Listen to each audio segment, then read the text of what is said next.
ಮಾಡ್ತೀವಿ ಅಂದ್ಕೊಂಡಿದ್ದಾರೆ. ನಾವು ಅದೇ ಕೇಳಿದ್ವಿ. ನೀವು ಯಾರ ಹತ್ರ ತಗೊಂಡ್ರಿ? ಫಾತಿಮಾ ಅಂತ ಇದ್ರು, ಅವರು SBR ನಲ್ಲಿ ವಾಸ ಆಗಿದ್ದಾರೆ. ಅವ್ರ ಹತ್ರ ತಗೊಂಡಿದ್ರು. ಇವಾಗ ಅವರು ಎಸ್ಕೇಪ್ ಆಗಿಬಿಟ್ಟಿದ್ದಾರೆ. ಅವ್ರ ಮೇಲೆ ನಾವು FIR ಮಾಡಿಸಿದ್ವಿ. ಬ್ರೋಕರ್ ಕೊಟ್ಟಿದ್ದಾನಲ್ಲ, ನಮಗೆ ಸುಳ್ಳು ಹೇಳ್ಬಿಟ್ಟು ಪ್ರಾಪರ್ಟಿನ ಅದರಲ್ಲಿ ನಿಮ್ಮ ಲಾಯರ್ಗೆ ಅವ್ರಿಗೆ ತೋರಿಸ್ದಾಗ ಎಲ್ಲ ಕರೆಕ್ಟ್ ಆಗಿದೆ ಅಂತ ಹೇಳ್ಬಿಟ್ಟು ರಿಜಿಸ್ಟರ್ ಆಫೀಸ್ನಲ್ಲಿ 3,90,000 ರೂಪಾಯಿ ತಗೊಂಡು ಈ ಹೆಚ್ ಮಾಡಿಬಿಟ್ಟು ಎಲ್ಲ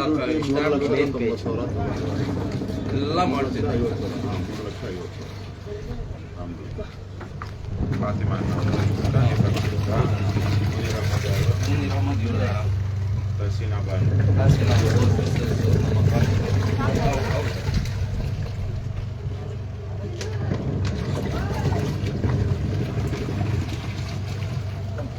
ಇದು ಇನ್ಲೀಗಲ್ ಪ್ರಾಪರ್ಟಿ. 90,000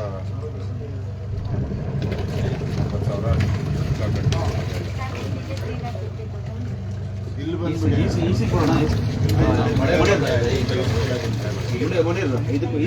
ನಮ್ಗೇನು ಪರವಾಗಿಲ್ಲ.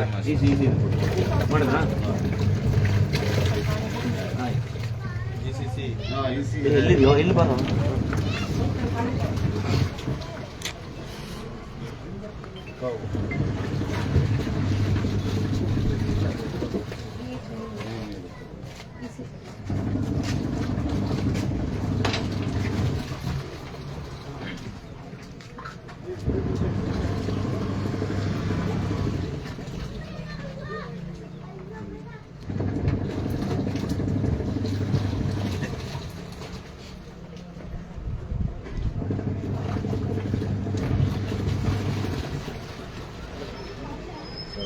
ಇಲ್ಲ ಯಾವುದೇ ಲೋನಿಗಿನಿಲ್ಲ ಅಂತ ಬರ್ತಿದ್ದೀವಲ್ವಾ? BD ಸುತ್ತಂತ ಬಂದಿಲ್ಲ ಅಣ್ಣ. BD ಪ್ರಾಪರ್ಟಿ ಅಂತ ಬಂದಿಲ್ಲ. ರಿಜಿಸ್ಟರ್ ಮಾಡ್ಬೇಕಾದ್ರೆ ಅವ್ರೇನು ಹೇಳಿಲ್ಲ. ಕ್ಲಿಯರ್ ಇದೆ ಡಾಕ್ಯುಮೆಂಟ್ಸ್ ರೆವೆನ್ಯೂ ಸೈಡ್ ಅಂತ ಹೇಳ್ಬಿಟ್ಟು ಮಾಡಿಸಿರೋದು. ಅಲ್ಲಿ ಸಬ್ ರಿಜಿಸ್ಟರ್ ಆಫೀಸ್ಗೆ ಹೋಗ್ಬಿಟ್ಟು ತೋರ್ಸೋದಕ್ಕೆ ಬಾಣಸ್ವಾಡಿನಲ್ಲಿ ತೋರ್ಸೋದಕ್ಕೆ ಕ್ಲಿಯರ್ ಇದೆ. ಅಲ್ಲಿ ನಮ್ಗೆ ನಾವು ಅದೇ ಕೇಳ್ತಾ ಇರೋದು ಸರ್, ನಮ್ಗೆ ಅಲ್ಲಿ ಹೇಳ್ಬೇಕಾಗಿತ್ತಲ್ವಾ ಬಾಣಸ್ವಾಡಿ ಸಬ್ ರಿಜಿಸ್ಟರ್ ಆಫೀಸ್ ನಲ್ಲಿ ಅವ್ರು ಹೇಳ್ತಾ ಇದ್ರೆ ನಾವು ತಗೊಳ್ತಾನೆ ಇರ್ಲಿಲ್ಲ. ಫಸ್ಟ್ ಅಲ್ಲಿ ತೋರಿಸಿದ ಅದಾದ್ಮೇಲೆ ನಾವು ಟೋಕನ್ ಮಾಡಿಬಿಟ್ಟು ರಿಜಿಸ್ಟರ್ಗೆ ಪ್ರಾಪರ್ಟಿ ಅಂತ ಅವ್ರು ಏನ್ ಹೇಳ್ತಾ ಇದಾರೆ, ಒಂದು 1 ವರ್ಷ 2 ವರ್ಷ ಮುಂಚೆ ನಾವು ನೋಟಿಸ್ ಕೊಟ್ಟಿದ್ದೀವಿ ಅಂತ ಇದ್ದಾರೆ. ಓಕೆ, ಕೊಟ್ಟಿರ್ಬೋದು, ನೀವು ನಮ್ಗೆ ಗೊತ್ತಿಲ್ಲ. ಇವಾಗ ರೀಸೆಂಟ್ ನಾವು 2 ತಿಂಗಳು ಮುಂಚೆ ಹೋಗಿ ರಿಜಿಸ್ಟರ್ಗೆ ಮಾಡಿದ್ರೆ ನೀವು ಹೇಳ್ಬೇಕಲ್ಲಮ್ಮ, ಈ ರಿಜಿಸ್ಟರ್ ಮಾಡಿಸ್ತಾ ಇರೋದು ನೀವು BDF ಪ್ರಾಪರ್ಟಿ, ಇದು ನಿಮ್ಗೆ ಸಿಕ್ಕೋದಿಲ್ಲ, ಮುಂದೆ ಏನಾದ್ರೂ ನಿಮ್ಗೆ ತೊಂದರೆ ಆಗುತ್ತೆ ಅಂತ ಹೇಳ್ಬೇಕು ತಾನೆ. ಅವ್ರು ಏನು ಹೇಳಿಲ್ಲ, ಎಲ್ಲ ಓಕೆ ಇದೆ ಅಂತ 3,98,000 ರೂಪೀಸ್ ತಗೊಂಡು ರಿಜಿಸ್ಟರ್ ಮಾಡಿ ಸ್ಟಾಂಪ್ ಡ್ಯೂಟಿ ಮಾಡಿದೆ. ಅವ್ರು ಹೆಂಗ್ ಮಾಡ್ಕೊಟ್ರು? ಮತ್ತೆ ಈ ಖಾತಾ ಮಾಡಕ್ಕೆ ಹೇಳಿದ್ರು, ಈ ಖಾತಾ ಕೂಡ ಮಾಡಿಸಿದೀವಿ. ಈ ಖಾತಾ ಮಾಡಿಸಿದ್ದೀವಿ. ಎಲೆಕ್ಟ್ರಿಕ್ ಬಿಲ್ ನನ್ನ ಹೆಸರಲ್ಲಿ ಬಂದಿದೆ. ಈ ಆಸ್ತಿ ನಮ್ಮ ಆಸ್ತಿ ಅಂತ ಹೇಳ್ತಾರೆ ಮಾಡಿ ಎಷ್ಟು ತಿಂಗಳಾಯ್ತು ಸರ್? ಲಾಸ್ಟ್ ಮಂತ್ ಮಾಡಿರೋದು ತಿಂಗಳು ಸರ್. ಈ ಆಸ್ತಿ ನಮ್ಮ ಆಸ್ತಿ ಅಂತ ಹೇಳ್ತೀರಲ್ವಾ, ಈ ಖಾತಾ ಮಾಡಾದ್ಮೇಲೆ ಈ ತರ ಆಗುತ್ತೆ ಅಂತ ನಮ್ಗೆ ಇದ್ದಿಲ್ಲ. ಮತ್ತೆ ಇದು ಎಲೆಕ್ಟ್ರಿಸಿಟಿದು ನಮ್ಮ ಹೆಸರು ಮೇಲೆ ಕನೆಕ್ಷನ್ ಕೊಟ್ಟಿದ್ದಾರೆ. ತಗೊಂಡೆ ಎಲೆಕ್ಟ್ರಿಸಿಟಿ ಕೊಡೋದು ಬಿಲ್ಲು. ಕಾವೇರಿ ನೀರು ಕಾವೇರಿ ನೀರು ಕನೆಕ್ಷನ್ ಇಲ್ಲಿ ಲೈನ್ ಬಂದಿಲ್ಲ, ಬಟ್ ಅಲ್ಲಿ ಕಲೆಕ್ಷನ್ ಮೇನ್ ರೋಡ್ ಅಲ್ಲಿ ಇದೆ. ಕನೆಕ್ಷನ್ ಐತೆ, ಸ್ಯಾನಿಟರಿ ಇದೆ, ಸ್ಯಾನಿಟರಿ ಇದೆ, ಸ್ಟ್ರೀಟ್ ಲೈಟ್ ಇದೆ, ಸ್ಟ್ರೀಟ್ ಲೈಟ್ ಇದೆ, ಎಲೆಕ್ಟ್ರಿಸಿಟಿ ಇದೆ, ಕಾವೇರಿ ಇದೆ. ಈ ಖಾತಾ ಮಾಡಿಸಿದೀವಿ, ಸ್ಟ್ಯಾಂಪ್ ಡ್ಯೂಟಿ ಪೇ ಮಾಡಿದೀವಿ, ಟ್ಯಾಕ್ಸ್ ಅಪ್ ಟು ಡೇಟ್ 2026 ತನಕ ಮಾಡಿಸಿದೀನಿ. ಎಲ್ಲ ಕರೆಕ್ಟ್ ಡಾಕ್ಯುಮೆಂಟ್ಸ್ ಆದ್ಮೇಲೆನೂ ಇದು BD ಅಂತ ಹೇಳಿದ್ರೆ ನಾವು ಎಲ್ಲಿ ಹೋಗ್ಬೇಕು ಸರ್? ರೆವೆನ್ಯೂ ಪ್ರಾಪರ್ಟಿ ಅಂತ ಹೇಳ್ಬಿಟ್ಟು ಸಬ್ ರಿಜಿಸ್ಟರ್ ಆಫೀಸ್ ನಲ್ಲಿ ಹೇಳಿದ್ದಾರೆ. ಬಂದು ಹೇಳ್ತಾರೆ ಅವ್ರು BDA ಅಂತ. ನೋಟಿಸ್ ಕೊಟ್ಟಿದ್ದಾರೆ. ನೋಟಿಸ್ ನಮ್ಗೆ ಕೊಟ್ಟಿಲ್ಲ. BD ಆಫೀಸರ್ ಬಂದ್ರು ಡೆಮಾಲೇಷನ್ ಮಾಡಕ್ಕೆ. ಆವಾಗ ನಾವು ಹೋಗಿ ಮುಂದೆ ಕೇಳ್ತಾ ಇದೀವಿ, ನಮ್ಗೆ ಆರ್ಡರ್ ಕಾಪಿ ತೋರಿಸಿ ಡೆಮಾಲೇಷನ್ ಮಾಡಕ್ಕೆ ನಿಮ್ಮ ಹತ್ರ ನೋಟಿಸ್ ಇದೆ ಅಂತ ಹೇಳ್ತಾ ಇದೀವಿ. ಅವ್ರು ನಮ್ಗೆ ತೋರಿಸ್ಲಿಲ್ಲ ಅಣ್ಣ. ಓಕೆ, ಇದು ಕೋರ್ಟಲ್ಲಿ ಇರೋದು ಏನು ತೋರಿಸ್ಲಿಲ್ಲ ಅಣ್ಣ. ಅವರು ಏನು ತೋರಿಸ್ಲಿಲ್ಲ. ಅವರು ಸಾಯಂಕಾಲ ಯಾರಿಗೋ ತೋರಿಸಿದ್ರು ಅಂತ ಹೇಳಿದ್ರು. ನಾವೆಲ್ಲ ನಾವು ಸೇರಿ ನಮ್ಮ ಫ್ಯಾಮಿಲಿ ಸುಸೈಡ್ ಮಾಡ್ಕೊಡ್ತೀವಿ ಅಂತ ಹೇಳಿದಕ್ಕೋಸ್ಕರ ಪೊಲೀಸರು ಒಳಗಡೆ ಬಂದಿಲ್ಲ. JCB ಎಲ್ಲ ತಗೊಂಡು ಹೋಗಿದ್ದು. ಮೊನ್ನೆ ನನ್ನ ಸರ್, ಮಗ ಬೆಳಗ್ಗೆ ಹೇಳಿದ್ರಲ್ಲ ನೀವು. ಬಂದಿದ್ದಲ್ವಾ? ಹೌದು, ಅದೆಲ್ಲ ಸರ್ವೆ ಮಾಡ್ಬೋದು ಅಂತ ಮಾಡಿಲ್ಲ ಹೇಳಿದ್ದೆ. ಸರ್ ಅವರು, ಸರ್ವೆ ಮಾಡಿಲ್ಲ. ಬೆಳಗ್ಗೆ ಬಂದಿದ್ದಲ್ವಾ ಅವರು, Okay. ಆ ಕಡೆದು ಸ್ಟಾರ್ಟ್ ಮಾಡಿದ್ದು. ನಾವು ಕೇಳಿದ್ದಕ್ಕೆ ಈ ಕಡೆ ಇಲ್ಲ ಅಮ್ಮ ಅಂತ ಹೇಳ್ಬಿಟ್ಟು ಸೈಲೆಂಟ್ ಮಾಡ್ಸಿದ್ ನಮ್ಗೆ. ಆ ಕಡೆ ಎಲ್ಲ ಮಾಡಿದ್ರು. ಆದ್ಮೇಲೆ ಸಡನ್ ಆಗಿ ಡೆಮಾಲಿಷ್ ಮಾಡಿದ್ದಾರೆ. ಇಲ್ಲಿ ಸುಮಾರು ಮಾಡಿದಾರೆ ಅಣ್ಣ, ಒಂದು 35 ಮನೆ ಮಾಡಿದಾರೆ ನೋಡಿ ಅಣ್ಣ. ಮಾಡಿದ್ದಾರೆ. ಈ ಮಗುದು ಮದ್ವೆ ಇತ್ತು, ಮದ್ವೆ ಒಡವೆ ಇಕ್ಬಿಟ್ಟು ನಾವು ಮಣಿಪುರ್ನಲ್ಲಿ ಹಡ ಇಕ್ಬಿಟ್ಟು 12,000 ರೂಪಾಯಿ 12 ಲಕ್ಷ ರೂಪಾಯಿ ಇನ್ನೊಂದು ಗೋವಿಂದಪುರನಲ್ಲಿ ನುಗ್ಗಿದ್ದಾರೆ ಮನೆ ಇತ್ತು ಚಿಕ್ಕದು, ನುಗ್ಗಿರೋದು ಅವರು. ಲೇಡೀಸ್ ಪೊಲೀಸ್ಗೆ ಕಳ್ಸಿ ಒಳಗಡೆ ಆಚೆ ಕಳ್ಸಿ ಅಂತ ಅವ್ರಿಗೆ ಕಳ್ಸಿದ್ದು. ನಾವೆಲ್ಲ ಇಲ್ಲಿ ಚೈನ್ ಮಾಡ್ಕೊಂಡು ನಿಲ್ಕೊಂಡ್ಬಿಟ್ಟು ನಾವು ವಿಷ ಕುಡ್ಕೊಂತೀವಿ ಅಂತ ವಿಷ ಬಾಟಲ್ ತೋರ್ಸಿದ್ದಕ್ಕೆ ಅವ್ರು ಹೋಗಿದ್ದು. ಅವ್ರು ನುಗ್ತಾ ಇದ್ರೆ ನಾವು ಗ್ಯಾರಂಟಿ ಆಗಿ ಕುಡ್ಕೊಂಡು ಸುಸೈಡ್ ಮಾಡ್ತಾ ಇರ್ತಿತ್ತು ನಾವು. ನೋಡಿ ಈ ಮಗುದು ಅಣ್ಣ 12 ಲಕ್ಷ ರೂಪಾಯಿಗೆ ಒಡವೆ ನಾವು ಮನೆ ಇತ್ತು, ಅದು ಸೇಲ್ ಮಾಡ್ಬಿಟ್ಟು ಒಡವೆ ಎಲ್ಲ ಪೆಂಡಿಂಗ್ ಮಾಡ್ಬಿಟ್ಟು ಮದ್ವೆ ನಾವು ಮನೆ ತಗೊಂಡಿರೋದು. ಇವ್ರು 2 ತಿಂಗಳು ಆಗ್ಲಿಲ್ಲ ಬಂದು ಡೆಮಾಲೇಷನ್ ಮಾಡ್ಬಿಡ್ತಾರಂದ್ರೆ ತಗೊಂಡಿರೋದವ್ರು. ಸರ್ ಇವಾಗ ಇಲ್ಲಿ ಮದ್ವೆಗೆ ಒಡವೆ ಮಾಡ್ಸಿದಾರಲ್ಲ, ಅದೆಲ್ಲ ಒಡವೆ ತಗೊಂಡೋಗಿ ಹಡ ಇಟ್ಬಿಟ್ಟು ನಾವು ಎಲ್ಲ ಪರ್ಚೇಸ್ ಮಾಡಿದ್ವು ಎಲ್ಲ ಈ ಪ್ರಾಪರ್ಟಿಗೆ. ಸರ್ ನಾವು ಎಲ್ಲ ಒಂದೇ ರಿಕ್ವೆಸ್ಟ್ ಮಾಡ್ತಾ ಇರೋದು, ಲೀಗಲ್ ಆಗಿ ಎಲ್ಲ ನಾವು ಪ್ರಾಪರ್ಟಿ ತಗೊಂಡಿದೀವಿ, ಲೀಗಲ್ ಆಗಿ ನಮ್ ಪ್ರಾಪರ್ಟಿ ನಮ್ಗೆ ವಾಪಸ್ ಕೊಡಿ ಸರ್ ಅಷ್ಟೇ. ಲೀಗಲ್ ಮಾಡ್ಬಿಟ್ಟು ನಮ್ಗೆ NOC ಕೊಟ್ಬಿಟ್ಟು ಎಲ್ಲ ಕರೆಕ್ಟ್ ಡಾಕ್ಯುಮೆಂಟ್ಸ್ ಮಾಡ್ಬಿಟ್ಟು ನಮ್ಗೆ ವಾಪಸ್ ಕೊಟ್ಬಿಡಿ ಸರ್, ಅದೇ ರಿಕ್ವೆಸ್ಟ್ ಮಾಡ್ತಾ ಇರೋದು. ಈ ಮೂಲ ಓನರ್ ಯಾರು ಜಮೀನು ಹೆಸರು ಬೇರೆ ಇತ್ತಲ್ಲ? ಅಣ್ಣ ಸೊನ್ನೆಗೌಡ ಅಂತ ಹೇಳ್ತಿದ್ರಲ್ವಾ, ಮನೆ ಸೊನ್ನೆಗೌಡ. ಯಾವಾಗ ಅದು ಅಕ್ವೈರ್ ಆಗಿದ್ದು? 2004 4ರಲ್ಲಿ ಆಗಿದೆ. 2004 ಅಂತ ಹೇಳ್ತಿದ್ದಾರೆ. 21 ವರ್ಷ ಆದ್ಮೇಲೆ ಈಗ BDA ಬಂದಿದೆ. ಹೌದು, ಇವತ್ತು ಬಂದಿದೆ. ಹೌದು. ಸೊನ್ನೆಗೌಡ ಮಧ್ಯದಲ್ಲಿ ಆತನೇ ಸೈಟ್ ಮಾಡಿ ಮಾರ್ಕೊಂಡಿದ್ದಾನೆ. ಹೌದು ಅದೇ. ಸ್ವಲ್ಪ ದಾರಿ ಬಿಟ್ಟು ಹೋದ್ರೆ ಮುಂದೆ DQ ಶಿವಕುಮಾರ್ದು 6 ಎಕರೆ ಜಾಗ ಇದೆ, 13 ಎಕರೆ ಜಾಗ ಇದೆ. ಎಲ್ಲ ಫುಲ್ ಕಾಂಪೌಂಡ್ ಆಗಿ ಅವ್ರು ಅಕ್ವೈರ್ ಮಾಡಿದ್ದಾರೆ. ಎಲ್ಲಾರು ಏನ್ ಹೇಳ್ತಾ ಇದಾರೆ, ಇದು ರೋಡ್ ಮಾಡಕ್ ವಸ್ತ್ರ, ಅವರು ಅವ್ರ ಜಾಗಕ್ಕೆ ವಸ್ತ್ರ ಇದ್ ಮಾಡ್ತಾ ಇದಾರೆ ಅಂತ. ನಮ್ಗೆ ಅದು ಏನ್ ನಿಜ ಗೊತ್ತಿಲ್ಲ ಅಣ್ಣ. ಸರ್ ನಾವು ರಿಕ್ವೆಸ್ಟ್ ಯಾರ್ದು ಏನಿದೆ ನಮ್ಗೆ ಗೊತ್ತಿಲ್ಲ ಸರ್, ನಮ್ ಪ್ರಾಪರ್ಟಿ ನಮ್ಗೆ ಕೊಡಿ ಸರ್ ಅಷ್ಟೇ. ಲೀಗಲ್ ಆಗಿ ಗವರ್ಮೆಂಟ್ ಗೆ ನಾವು ಪೇ ಮಾಡ್ಬಿಟ್ಟು ಡಾಕ್ಯುಮೆಂಟ್ಸ್ ತೋಡ್ಬಿಟ್ಟು ತಗೊಂಡಿದೀನಿ ಅಲ್ವಾ, ಅದೇ ತರ ನಮ್ಗೆ ವಾಪಸ್ ಇದು ಲೀಗಲ್ ಆಗಿ ಮಾಡ್ಕೊಟ್ಬಿಡಿ ನಮ್ ಡಾಕ್ಯುಮೆಂಟ್ಸ್ ಸಾಕು ಸರ್, ಅಷ್ಟೇ ನಾವು ರಿಕ್ವೆಸ್ಟ್ ಮಾಡ್ತಾ ಇದ್ದೀವಿ. ನಿಮ್ಮಿಂದ ಎಲ್ಲ ಹೆಲ್ಪ್ ಸಹಾಯ ಕೇಳ್ತಾ ಇದೀವಿ ಅಣ್ಣ.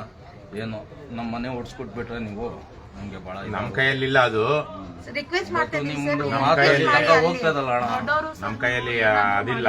ಇದೇನಾಗಿದೆ ಇಲ್ಲಿ ಎಲ್ಲ ಕಡೆ ಈ ತರದ ಅನ್ಯಾಯಗಳು ಅವ್ಯವಹಾರಗಳು ಯಾಕೆ ಆಗ್ತಾ ಇದೆ ಅದನ್ನ ಕೇಳೋದಿಕ್ಕೆ ನೋಡೋದಿಕ್ಕೆ ಬಂದಿದ್ದೀವಿ ಅಷ್ಟೇ. ಸರಿ ಮಾಡೋದು ನಮ್ಮೊಬ್ಬರ ಕೈಯಲ್ಲಿಲ್ಲ. ಯಾವಾಗ ನಾವು ಹಣಕ್ಕೋ ಹೆಂಡಕ್ಕೋ ಜಾತಿಗೋ ಲೋಫರ್ಗಳಿಗೆ ಲುಚ್ಚಗಳಿಗೆ ಓಟ್ ಹಾಕಿದ್ವೋ, ಆ ಲುಚ್ಚಗಳು ಲೋಫರ್ಗಳು ಹೋಗಿ ಅಧಿಕಾರಿಗಳನ್ನ ಲುಚ್ಚ ಅಧಿಕಾರಿಗಳನ್ನ ನೇಮಿಸಿ ಆ ಅಧಿಕಾರಿಗಳು ಕ್ರಿಮಿನಲ್ಗಳ ಜೊತೆ ಸೇರ್ಕೊಂಡು ಆ ಕ್ರಿಮಿನಲ್ಗಳು ಮಾಡೋ ಕೆಲಸಕ್ಕೆ ಕೊನೆಗೆ ನಿಮ್ ಕುತ್ತಿಗೆಗೆ ಬಂದು ಅವ್ರು ಬಚಾವಾಗಿರ್ತಾರೆ, ನೀವು ಅನುಭವಿಸ್ತೀರಾ ಅಷ್ಟೇ. ಇದು ಕೊನೆಗೆ ಎಲ್ರಿಗೂ ಬರೋದು ಅಲ್ಲಿಗೆನೆ. ಬನ್ನಿ ಬೇರೆ ಮುಂದಿನ ಜಾಗನ ನೋಡೋಣ. ಆರೋಗ್ಯ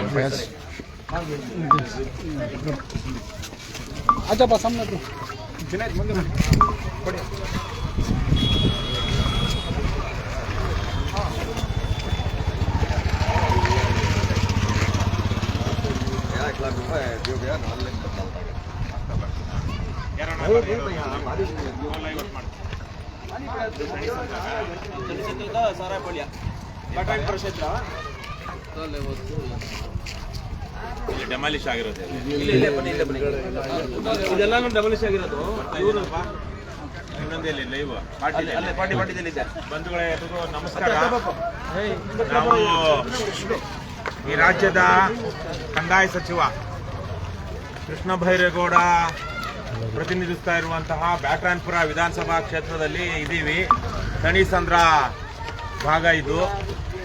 ಇಲ್ಲಿ ನಿನ್ನೆ ಮತ್ತು ಮೊನ್ನೆ ಒಂದು 100 ಜನ ಹಿಂಗೆ ಹಿಡ್ಕೊಳಯ್ಯ, ಚೇಂಜ್ ಮಾಡ್ಬೇಡ, ಹಂಗೆ ಹಿಡ್ಕೊ. ಬರ್ತಿದ್ಯಾ ಇಲ್ವಾ?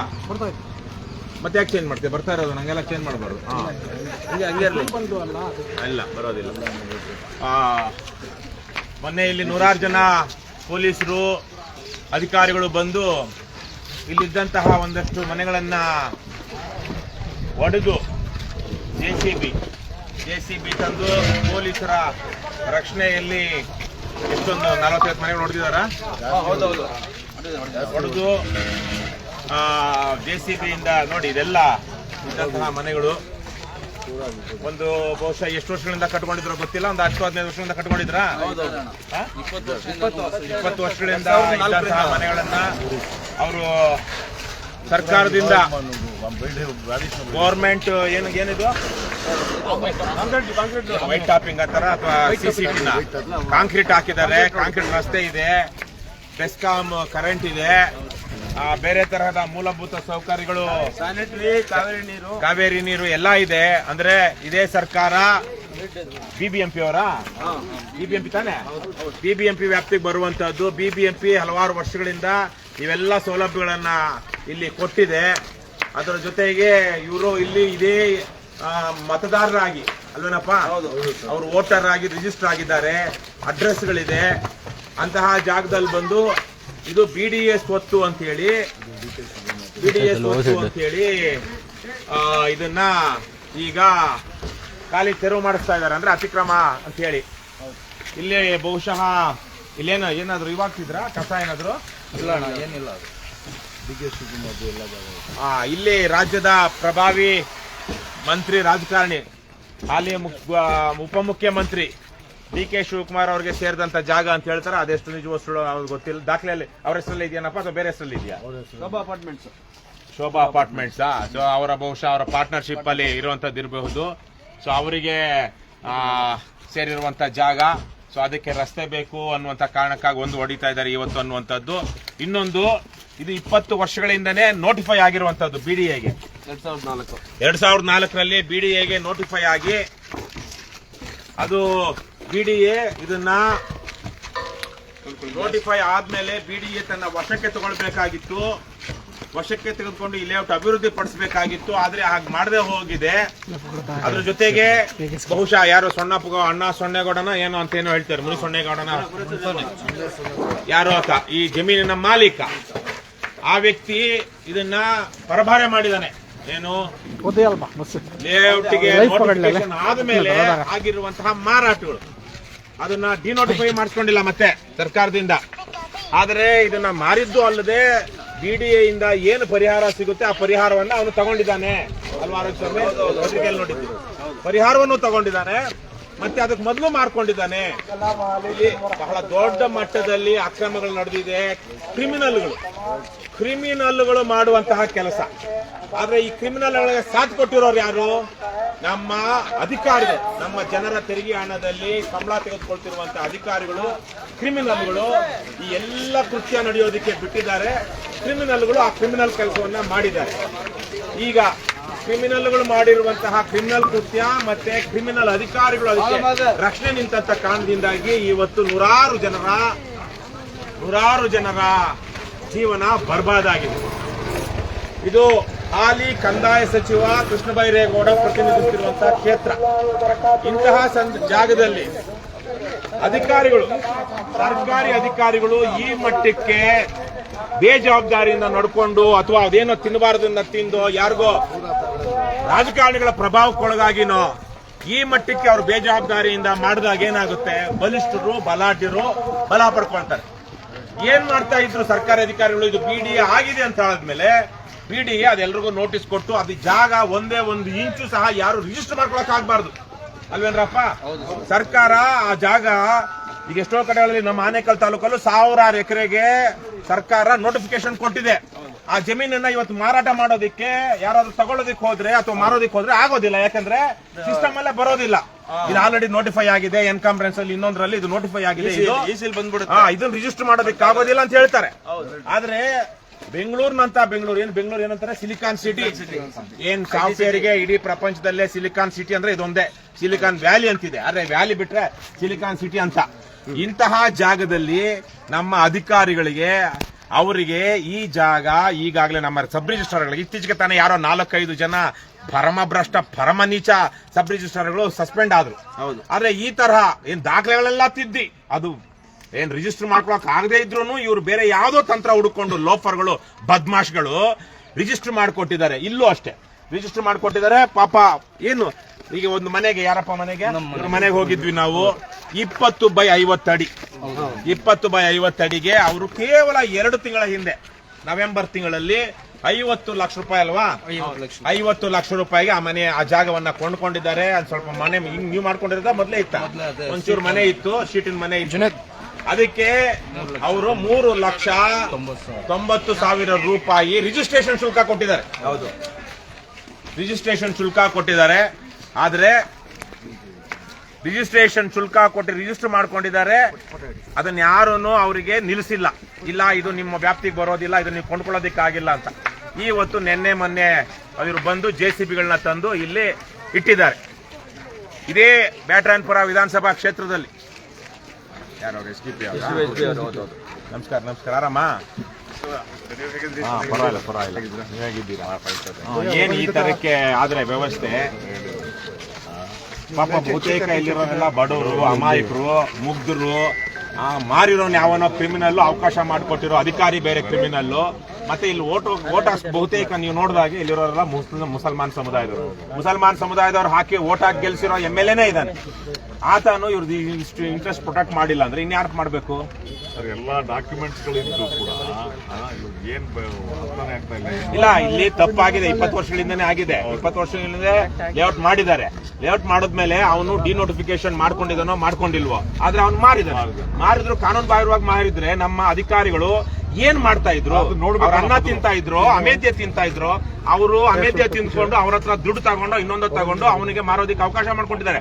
ಕಂದಾಯ ಇಲಾಖೆ ಅಧಿಕಾರಿಗಳು, BBMP ಕಂದಾಯ ಇಲಾಖೆ ಮೊದಲಿಗೆ ಬಹುಶಃ ರೆವಿನ್ಯೂ ಡಿಪಾರ್ಟ್ಮೆಂಟ್ ಬರ್ತಿತ್ತೇನೋ, ಅದಾದ್ಮೇಲೆ BBMP ವ್ಯಾಪ್ತಿಗೆ ಬಂದಿದೆ. BBMP ವ್ಯಾಪ್ತಿಗೆ ಬಂದ್ಮೇಲೆ ಇಲ್ಲಿ BBMP ಅವರು ರಸ್ತೆ ಮಾಡಿದ್ದಾರೆ.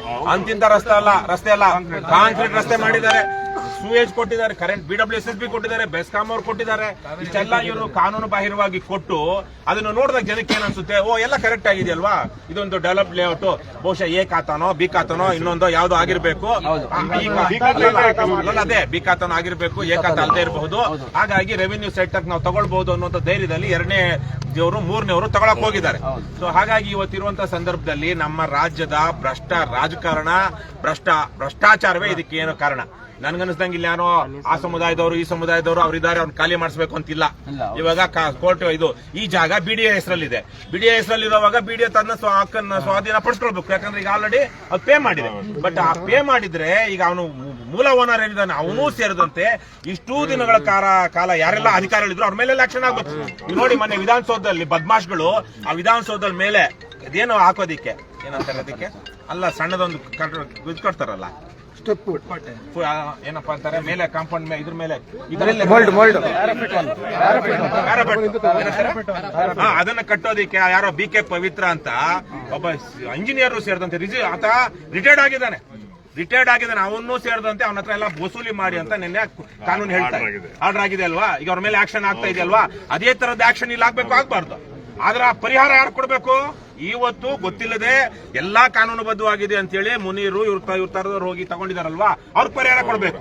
ಇವತ್ತು ಪರಿಹಾರ ಈ ಅಧಿಕಾರಿಗಳು ಸೇರಿದಂತೆ ಅವ್ನು ಯಾವನು ಮೂಲ ಓನರ್ ಇದ್ದಾನೋ ಮಾರಿರೋನ್ಗೆ ಸೇರಿ ಅವ್ರದ್ದು ಆಸ್ತಿ ಜಪ್ತ್ ಮಾಡಿ ಇವ್ರು ಪರಿಹಾರ ಕೊಡಬೇಕು. ಇಲ್ಲ BDA ಅಧಿಕಾರಿಗಳು ಸಹ ಇದು ಹೊಣೆಗಾರರು.